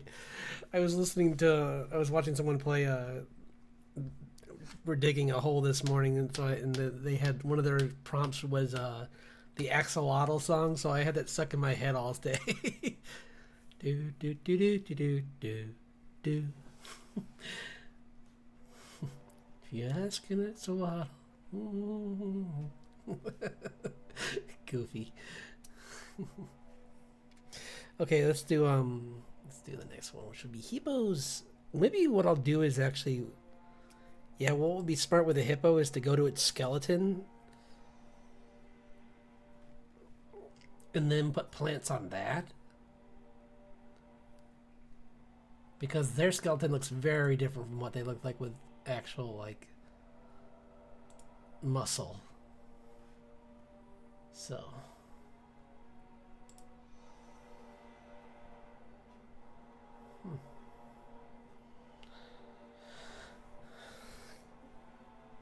Pinterest, why do you give me good reference for humans when I'm trying to do other things? It's not fair.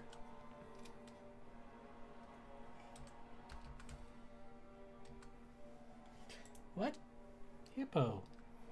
Hippopotamus. Do do do do do do do do. I'm trying to think what would be good for a hippo.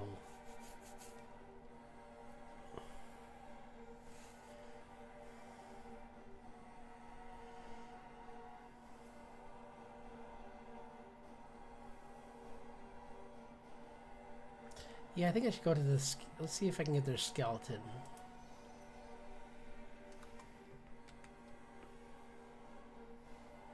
Yep, here it is. Because then we're going to shrink wrap it and put plants on it. Here we go. I'm going to drag it over here so I can see it. Okay. Because I got a face like...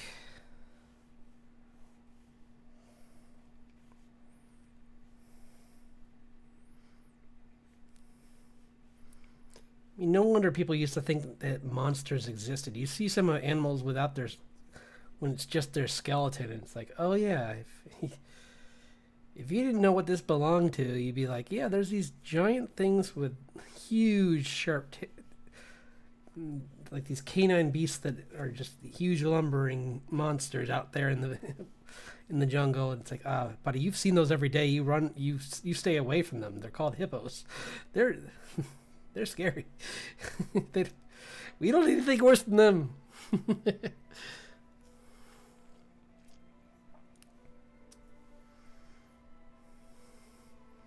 can see the crushing teeth in the back.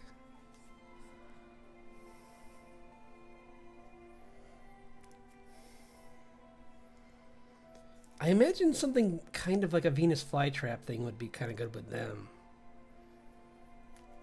So maybe change the head to more like a Venus flytrap kind of thing, but with tusks kind of instead of like an aquatic Venus flytrap thing that's almost like a snapping turtle kind of thing, where it has like these internal sharper teeth in the back, and the front ones are made for crushing and holding, while the back one's kind of,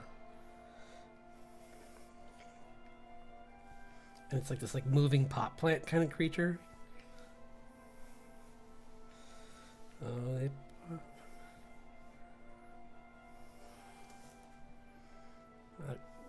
don't like that design. I went too... See, now we do need the old design because I'm going back. I'm going closer to that.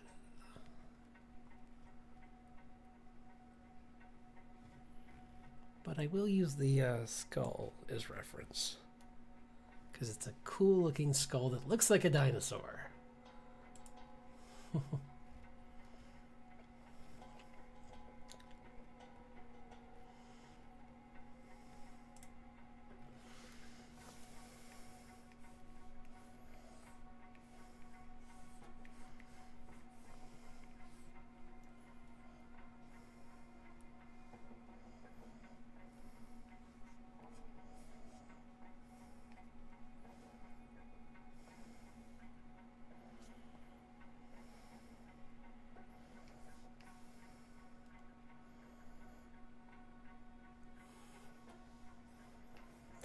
I just think pot plant because pot plants have like this whole thing going on where like maybe like inside of it it's just like this. It's just like a huge like reserve of water that it takes in, or it's got water mixed with whatever it uses to digest what it eats.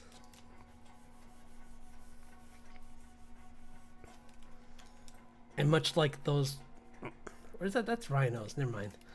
I was gonna say much like them, they have the mutualistic birds, but those are rhinoceroses that have the birds that feed off things that parasites and whatnot.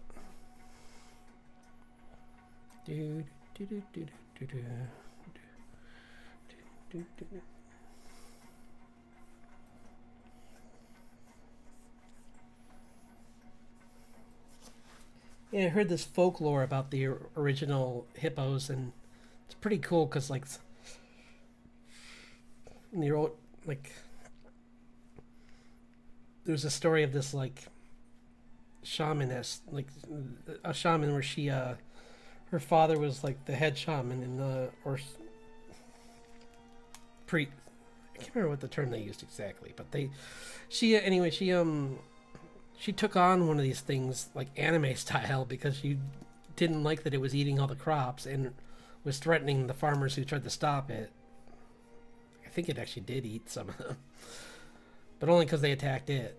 But still, she didn't like that it was endangering the village, so she took it on, and it had this, like, it was like a giant Pokemon, because it was like a hippo mixed with like an oven, where it just like sucked up all their plants like a tractor and would just burn them and eat them.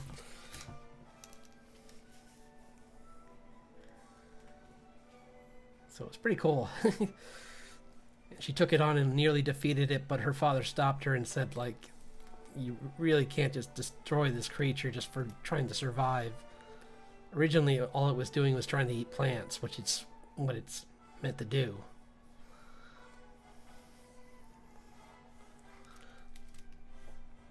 So,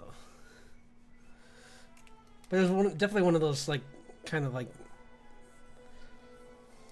folklore from somewhere else where it was just really epic, and I was so used to hearing that with like maybe Viking stuff, but I was just like, I don't think I've heard anything from anywhere else that was told that way. Although there's also like been some other ones that I've heard that have been really cool. I'll try and do some drawings of some of those in the future. I did want to start trying to plan that out, because those are going to be bigger projects that are going to take time. But they're basically, I'm essentially just going to do like frames from like the story. Like I'll do like key moments maybe, and just like telling the story.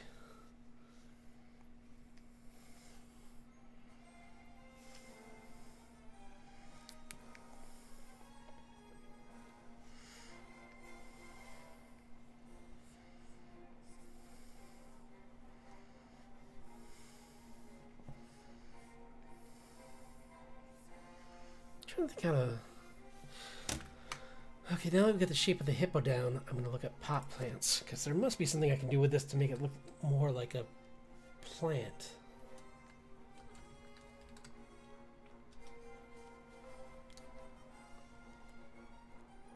No, no, no, people. Not potted plants, pot plants. Carnivorous plants I'll put down, because they're...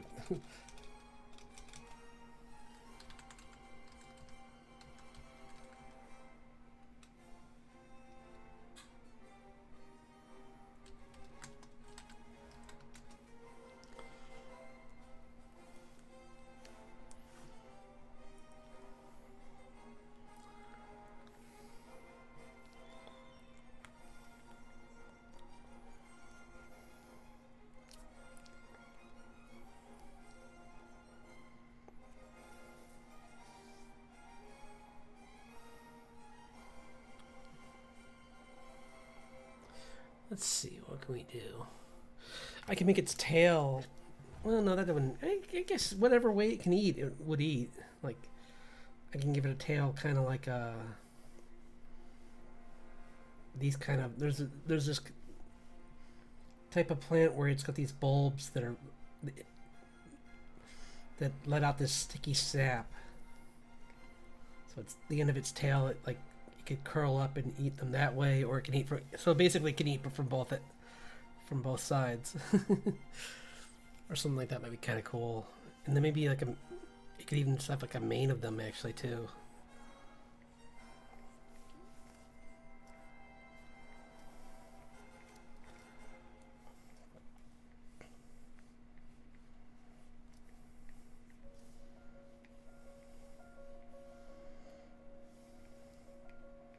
It just has to be hippo shaped. It doesn't have to follow all the rules.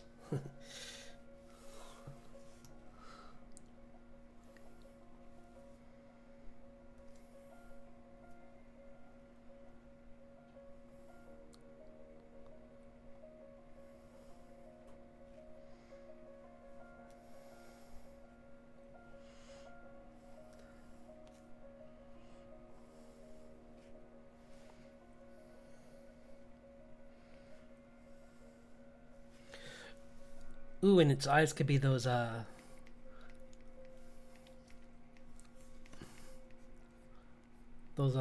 are they called? I just saw a picture of one.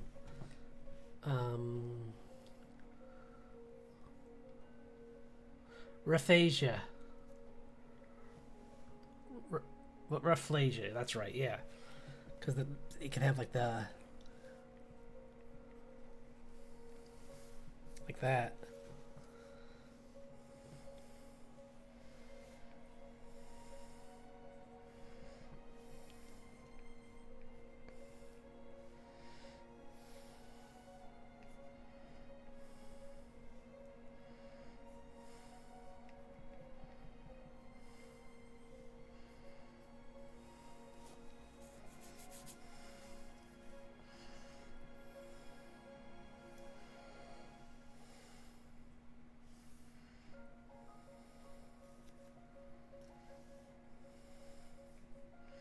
And then maybe its back is just covered with flowers. Like it attracts its prey.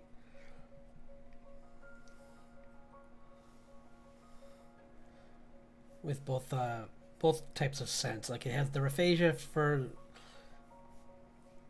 like carrion bugs and other creatures. And then it has these other scented flowers for other creatures that it can hunt.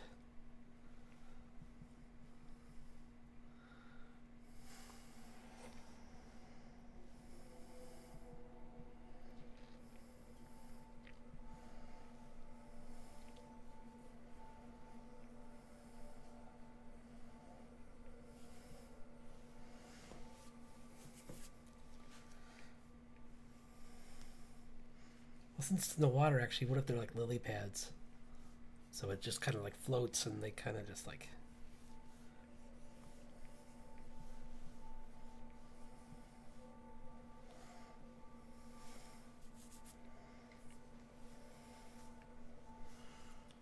Let's see that skeleton again.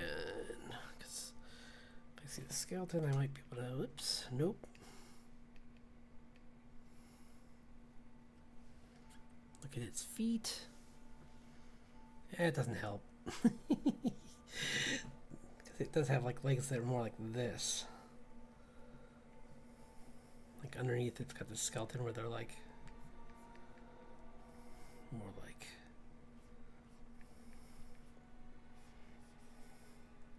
up like that. But that doesn't answer any questions for me on like how to make this thing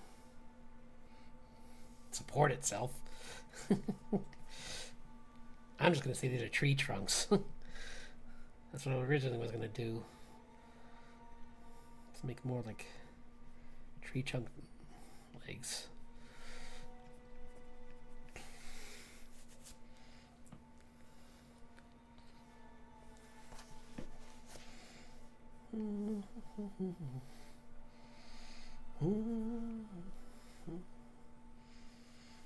Yeah, that's pretty cool. And then my original drawing of like, kind of just like, kind of just, when it's in the water, it kind of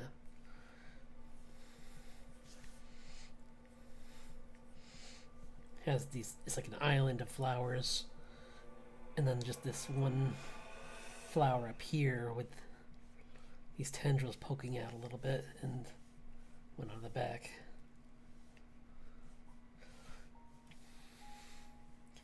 Maybe even actually goes a little longer so it can hit things that come towards its back.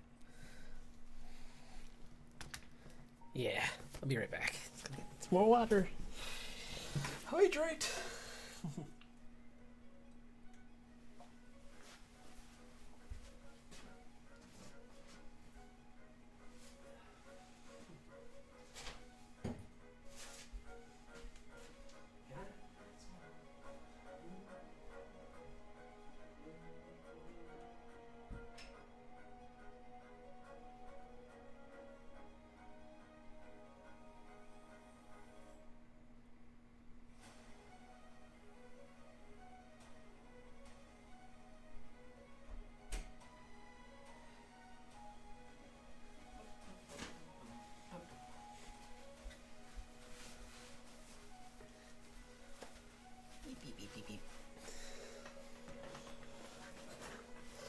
Yeah, it's coming along pretty good though. I'm pretty happy with this one.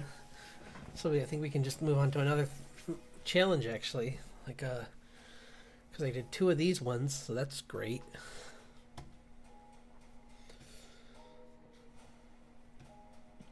So let's move on to a new one. And do a different list.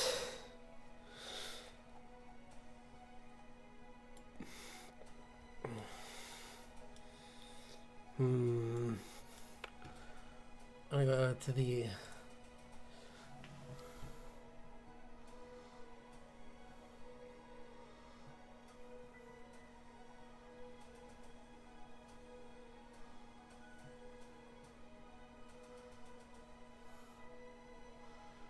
let's see.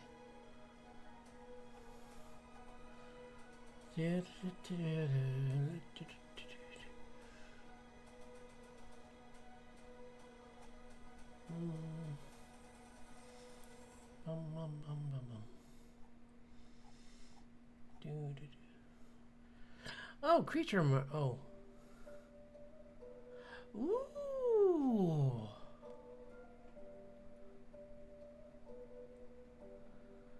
It's okay. I'm gonna put this one on my list too. It's called. Is this for this year though?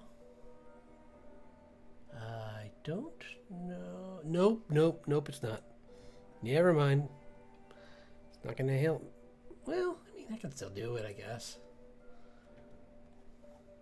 Because the first week is Big Cat, Dinosaur, and Storm are the prompts. Yeah, it's called a weekends only creature design challenge. That sounds fun. No, it doesn't really interfere with the week, so.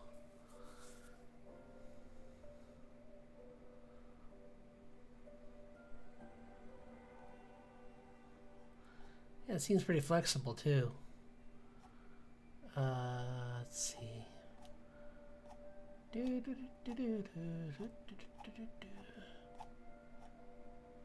March of Robots. That was what I was gonna do, so I just need to find the list for that.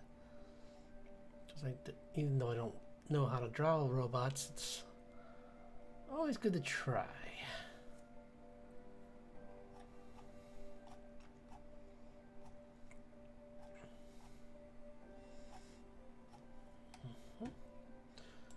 Gonna look in here actually. March of Robots.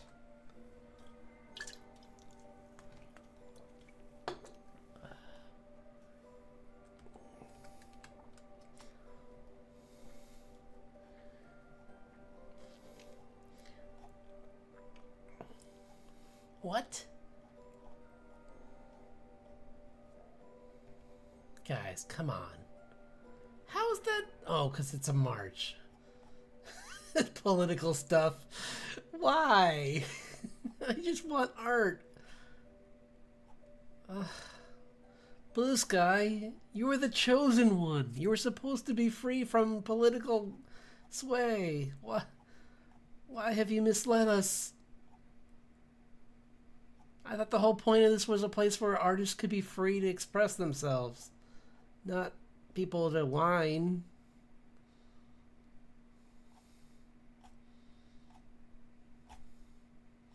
That's what Twitter's for.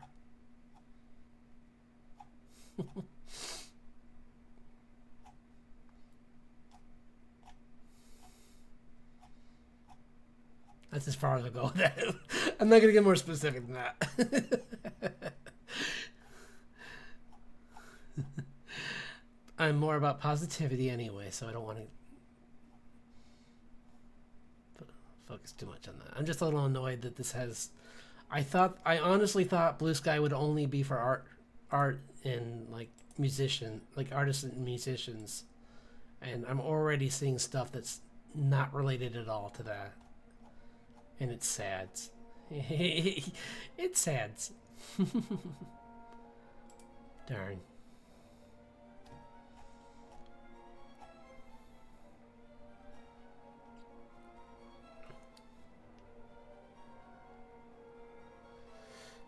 I could. Well, I mean, it's not being sent to my feed. It's just when I do a search, I find it, which I find annoying. Like, I shouldn't find anything that's political on Blue Sky.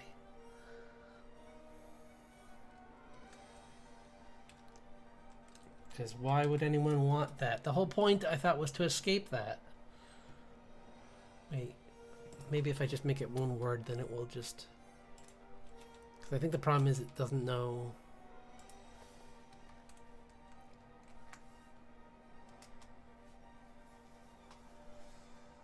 Guys, just give me the list, please. I just want to draw. Please. You know what? I'm going to use Twitter, because I probably will find it on here easier.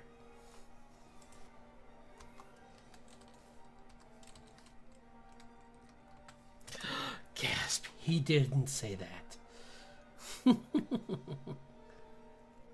Yeah, I don't know why they're already doing that. They're hurting themselves. Let's see. 31 days. Where's the list, guys? I need my list. Okay, the first one's big. That's helpful. Thanks, guys. Where's the list, though? They're not going to give it to... That's the worst idea ever, guys. Give me my list.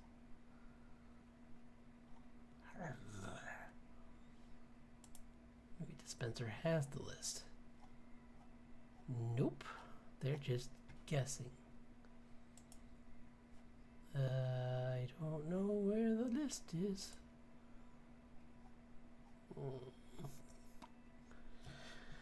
Alright, I'll try big. I mean, that's pretty vague. I don't know.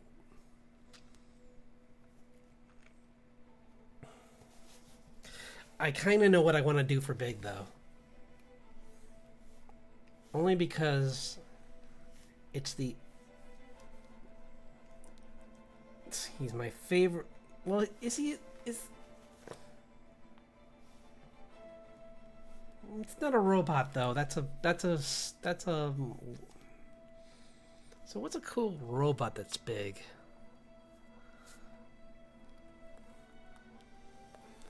Oh! I know. Well, but that's fan art. I don't want to do fan art. Well, I mean, I guess it doesn't matter. It could just be a big random bot. But we should build off something else because it's too hard to just come up with a robot 100%, so...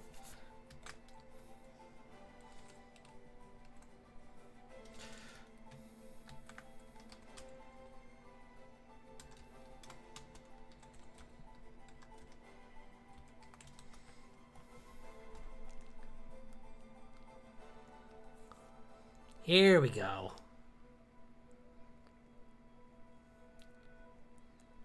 What was he called? Predaking, I think?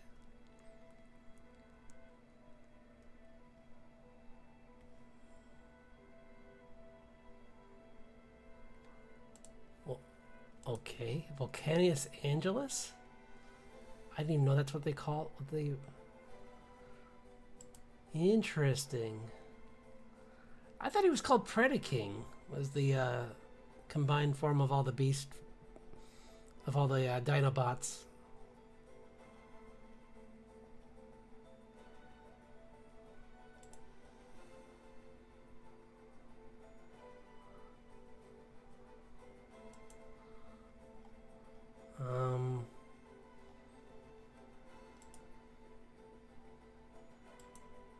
Is it? I can't remember.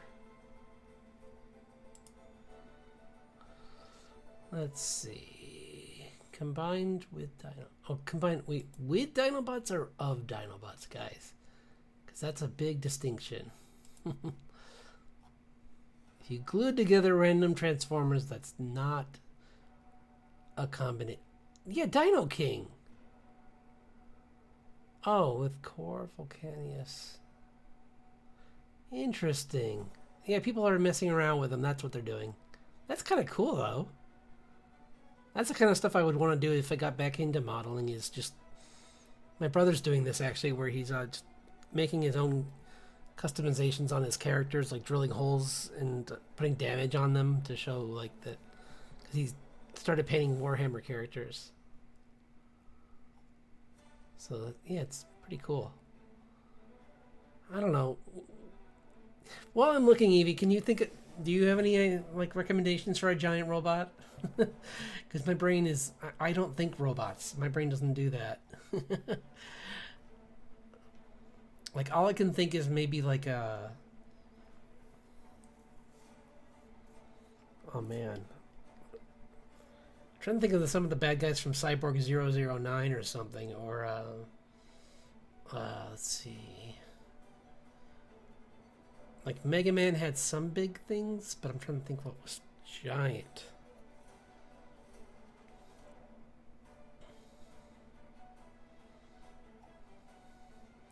I'm not drawing a Michael Bay Transformer. That's the one thing I refuse.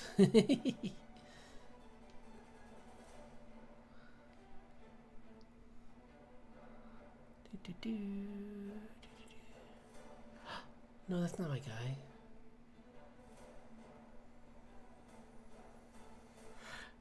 See, the problem with Power Rangers is that's not a robot. Those are mecha.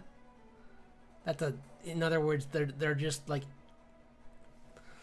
it's just a vehicle. It's not actually a robot. I guess they're kind of robots because they kind of move on their own, but they don't move on their own when they pilot them, so it's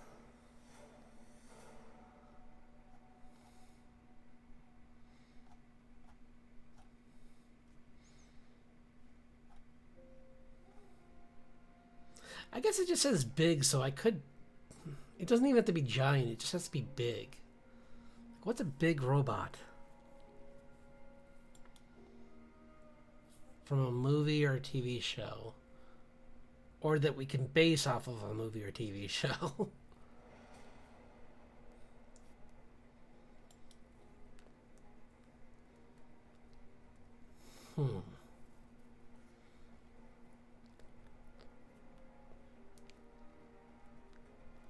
Because I know a couple cool androids and cyborgs,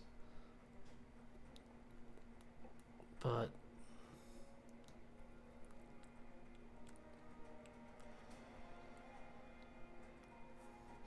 I guess one thing maybe I could do is a Tachikoma, because those are pretty big and they're pretty interesting.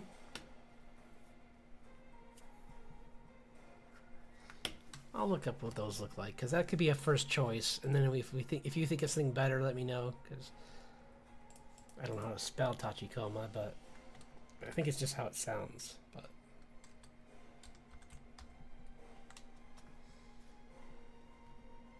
yay, it is!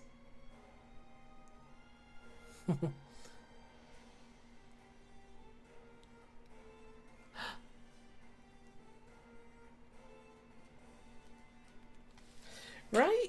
Maybe let me just check one thing really quick. I might... Well, because the only other thing I could think of maybe might be Armored Core.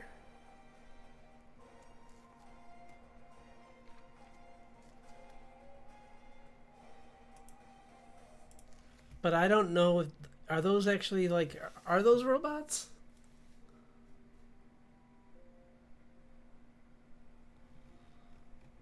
Because I don't think they are. I think they're actually... I think they're... Maybe some of them are, though. I can't remember.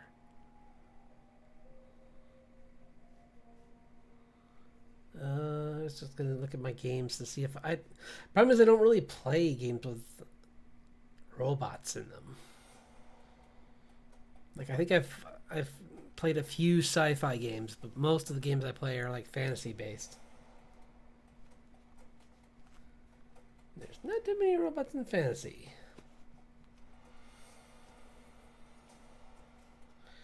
Because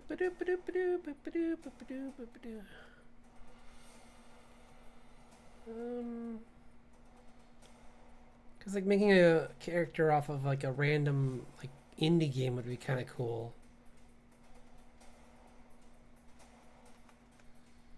But I can't think of any that are...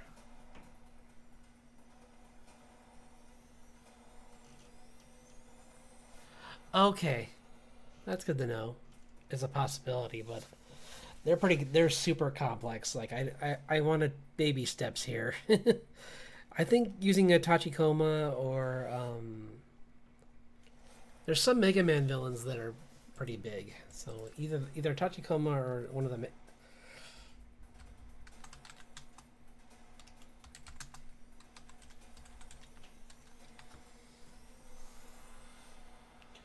like Strongman is pretty big, and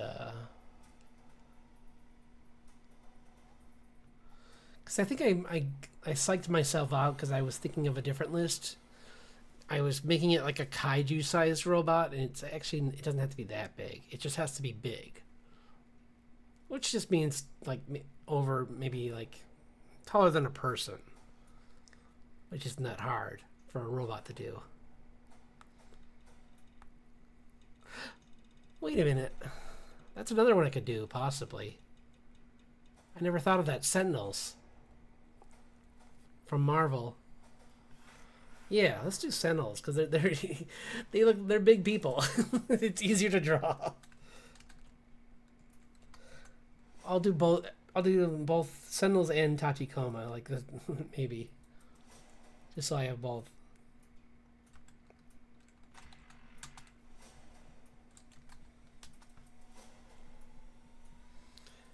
Yeah, because Sentinels are just a pretty simple, like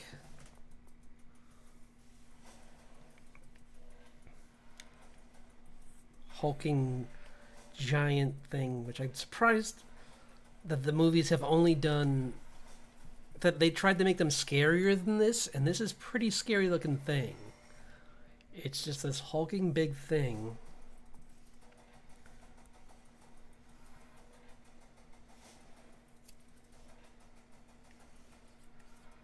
I'll just have like a so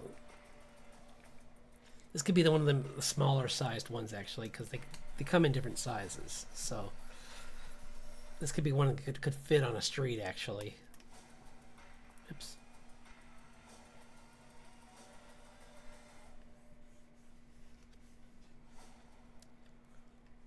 Halt, mutant.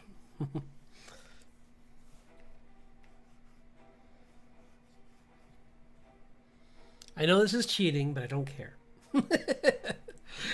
It's the first robot prompt. I can do what I want.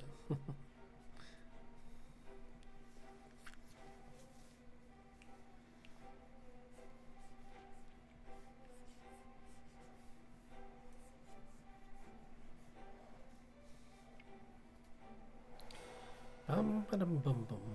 Let's see.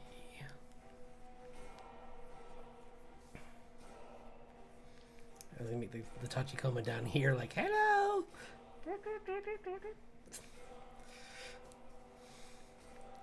You might think that the size difference is bad for the Tachikoma, but they're far more agile, so these things clunk around for their size, so he's gonna be like trying to.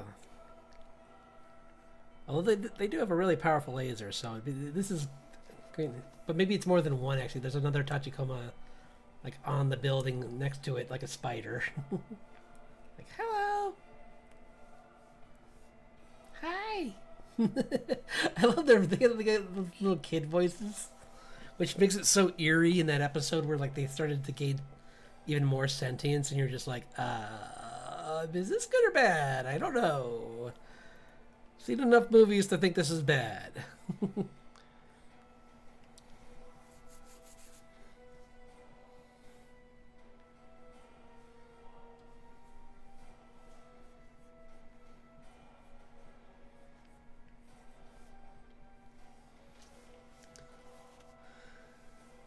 There was an entire comic about a guy who reprogrammed one of these Sentinels to fight for good. Like he managed to rewire it. And Kitty Pryde actually stopped in Extraordinary X-Men. Kitty Pryde, or Shadowcat, she phased into one and kind of like somehow messed with its critical its thinking patterns and like made it feel all the pain of the lives it took, or something like that, or like basically, I can't remember. It was some kind of like she made it process like all the damage it had done essentially, and then it flew out into space and just left them alone.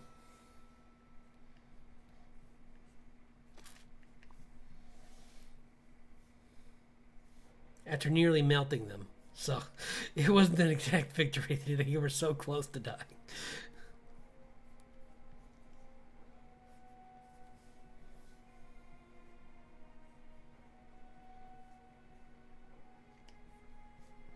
That was one thing that I think the old cartoon that they brought back with that 97 it was pretty good at with Claremont's storylines, is that the power scaling was pretty well handled, I think. Like, sure, you had people like Wolverine bouncing around like that seemed nigh unkillable, but if he fought one of these things, it could take him down. Maybe not like finish him off, but it would definitely knock him out so that someone could just capture him. So see,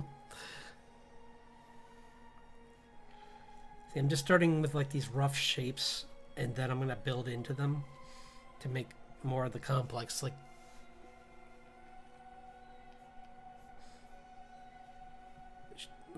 more robotic hard edges of this creature, of this bot. Same with the Tachikomas. I just started with like the spider-esque design they have, or the bug kind of thing they have going on, where like, let me see if I can find the picture of them again. No, where'd it go? I had it. I delete. Oh, I guess I got rid of it. And open another window. Unless it was over here. Nope.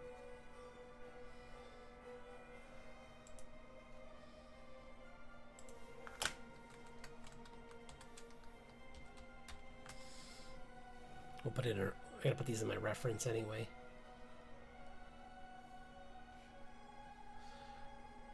Because yeah, they have 4 wheels and then 2 things in the front.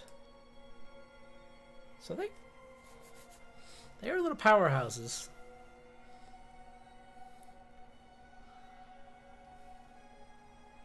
And then there was that military grade, whatever that thing was in the first movie, like that mobile tank that had the spider, that had the bug legs, and the cannon, like the 2 huge guns and the cannons, and because I think Tachikoma count because like they have a pilot seat and they can take over, but they're pretty autonomous themselves. Like they can go patrol a city without anyone in them. So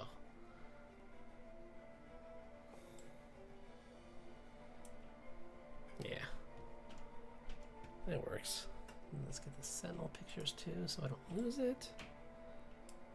Ba, ba, ba, ba, ba, ba, ba, ba.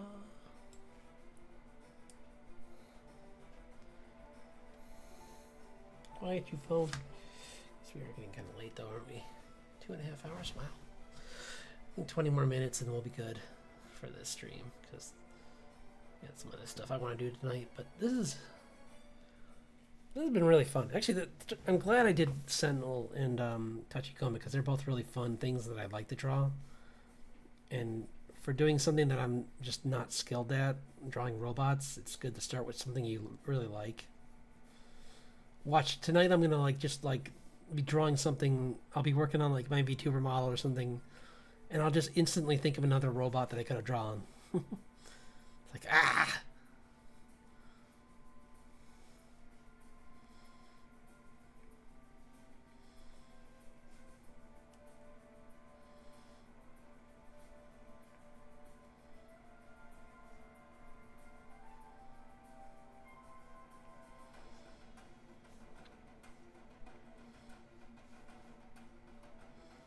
Old mutant.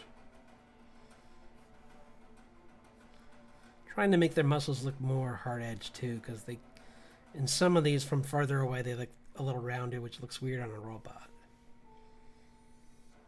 I mean, I know that they're made by supercomputers, so they probably are more purposely made to look like move like humans a little, but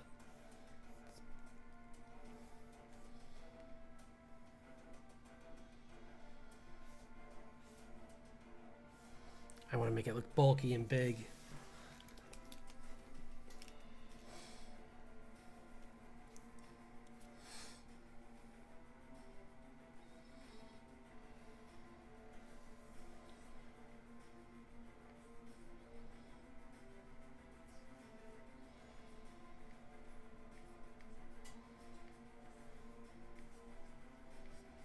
Yeah, it's trying to use both of its hands for like attacking, but there's just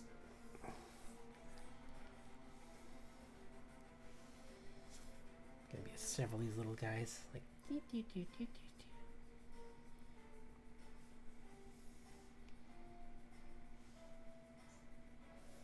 Oops.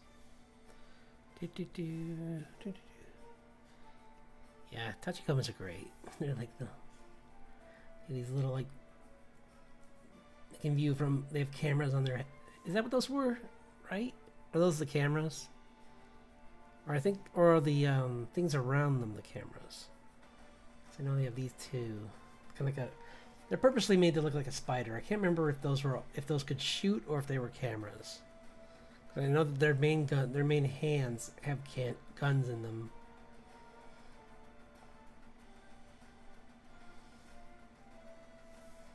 And then they actually have more of like this, less of a, I made the rough shape for it first, but it's more like a canister with turrets on it.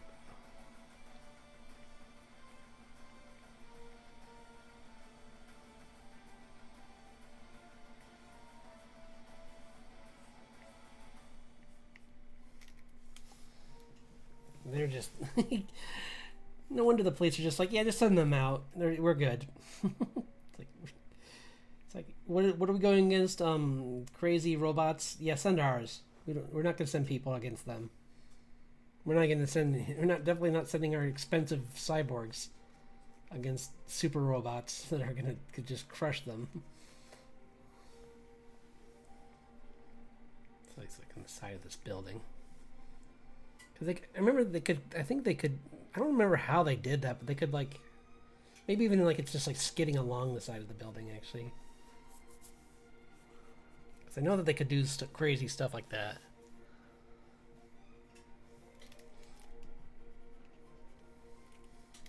I swear I remember that from the TV show once. Because even the Major, she could run fast enough to run alongside a wall. So they could easily do it too. But just like with wheels instead of feet.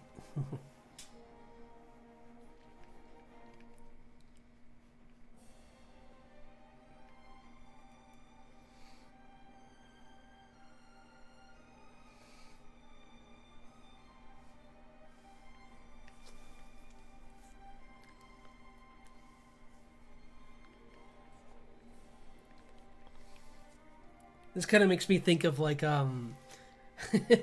when Marvel and Attack on Titan did that thing where they where they had like Spider-Man fighting the Titans. This is like if it's like what would happen if Sentinels were released in the Ghost in the Shell universe. And it's like a lot of Tachikomas would honestly they would probably just send out those bigger tank versions that would just knock out its legs pretty quick. But these little guys probably could do some damage to them.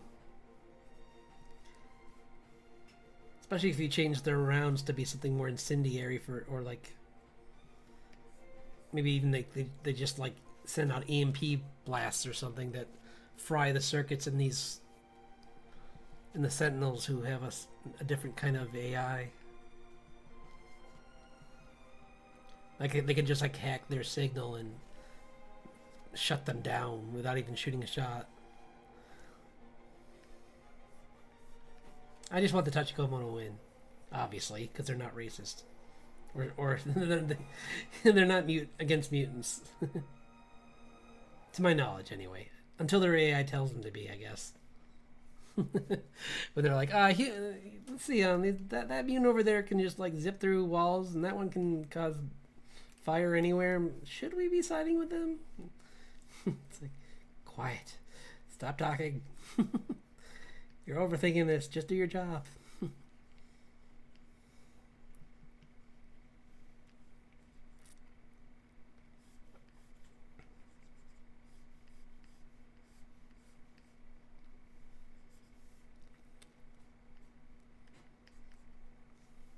Yeah, they have like these cool like I like that their legs do that too, where they kind of just make that V shape kind of when they're like, because they're like they're right next to each other. They kind of just like stabilize by having them come out like that. They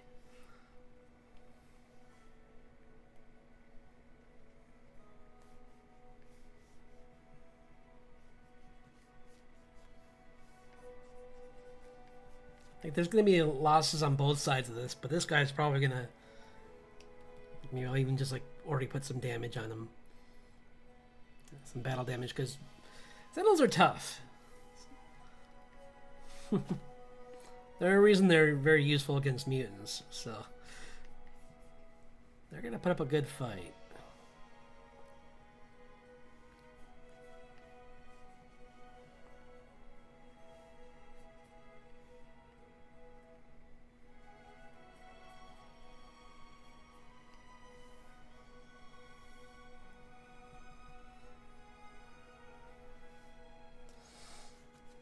But that's pretty cool.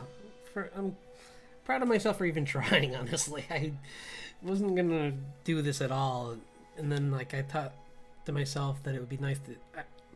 I've been trying to draw horses. I should also try and draw robots. So, yeah, see, I'm giving them a little bit more heft because, like,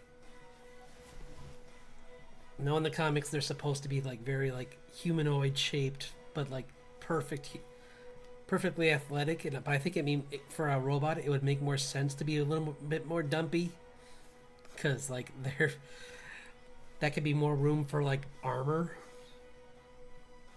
So maybe this is just like a bigger build that they made that was like kind of like a little more rounder shape to it, less of like, because why does it need a chest? Like what is like, I mean, the pauldrons look cool, but what purpose are they really serving on that design? In mine, they're kind of more like just armor, but I think like muscles on a robot are kind of, unless they're actually like genetically engineered to be like kind of like that. There was that creature in but see, that was that a robot? I'll have to look that up, because that might be something I might draw on as well for one of these. There was a in the Clone Wars cartoon by Genndy Tartakovsky, there was this really cool weapon that the Sith made, I think, that was used against the stormtroopers. Not the stormtroopers, the troopers, because they weren't stormtroopers yet. But they it was this like, I think actually it wasn't even made by the Emperor. It was made by the evil Trade Foundation people, and it was this robot that could like regenerate.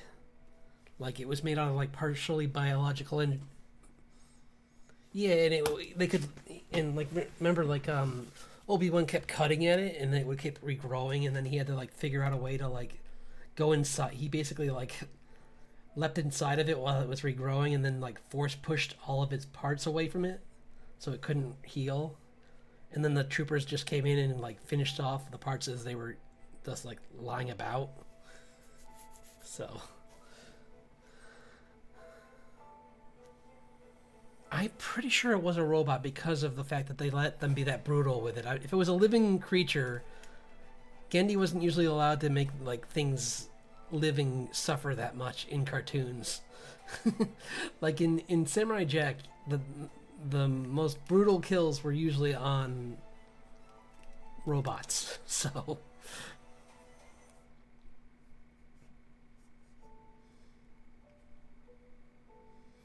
which, I mean, more deactivation is what I should say.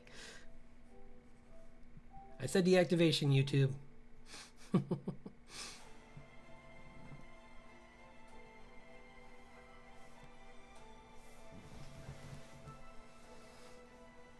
But yeah.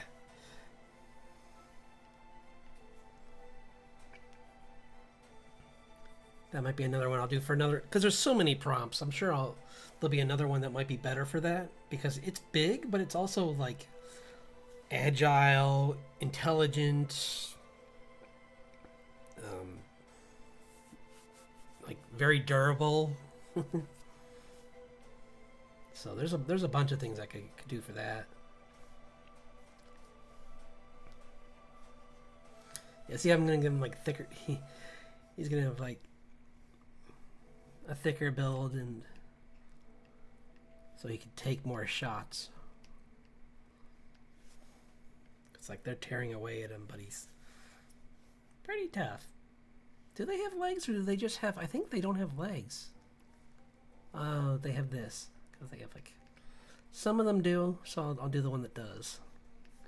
Because sometimes they just have like platforms kind of thing, but maybe they destroyed that part of it. Since they're lower, that was the first thing they went for, is they're trying to weaken the armor on the legs so they could just knock it off its feet.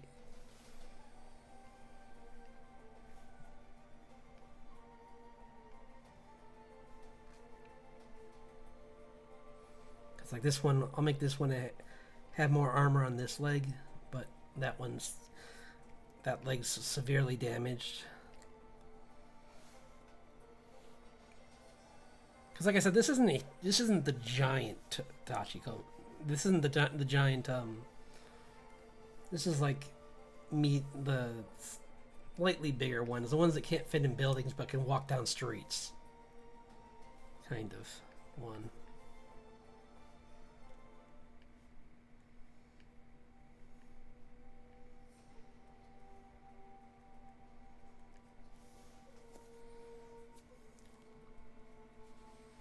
So, definitely...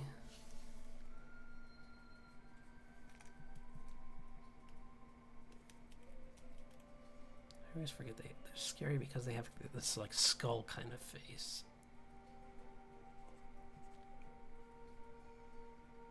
Like a chin strap too. And just like... these wires, but they're being guarded by like this like neck guard kind of thing going up around them. So I'll clean that up a little bit more, but I think this is a good place to call it because we're almost at three hours, and this was really fun. I'm so glad I did these two together because like it's just a cool fight, and they're two like Tachikomas are just really a cool thing that they brought to the series that made it really fun.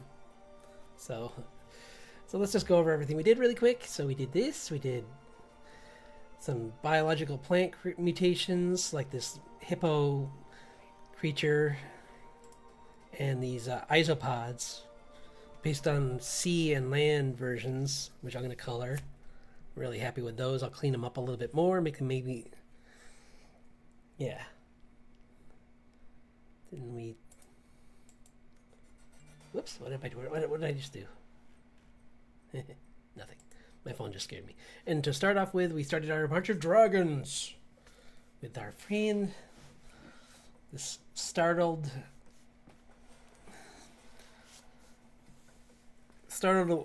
from its like relaxed pose to like this more like kind of like angry cat kind of pose.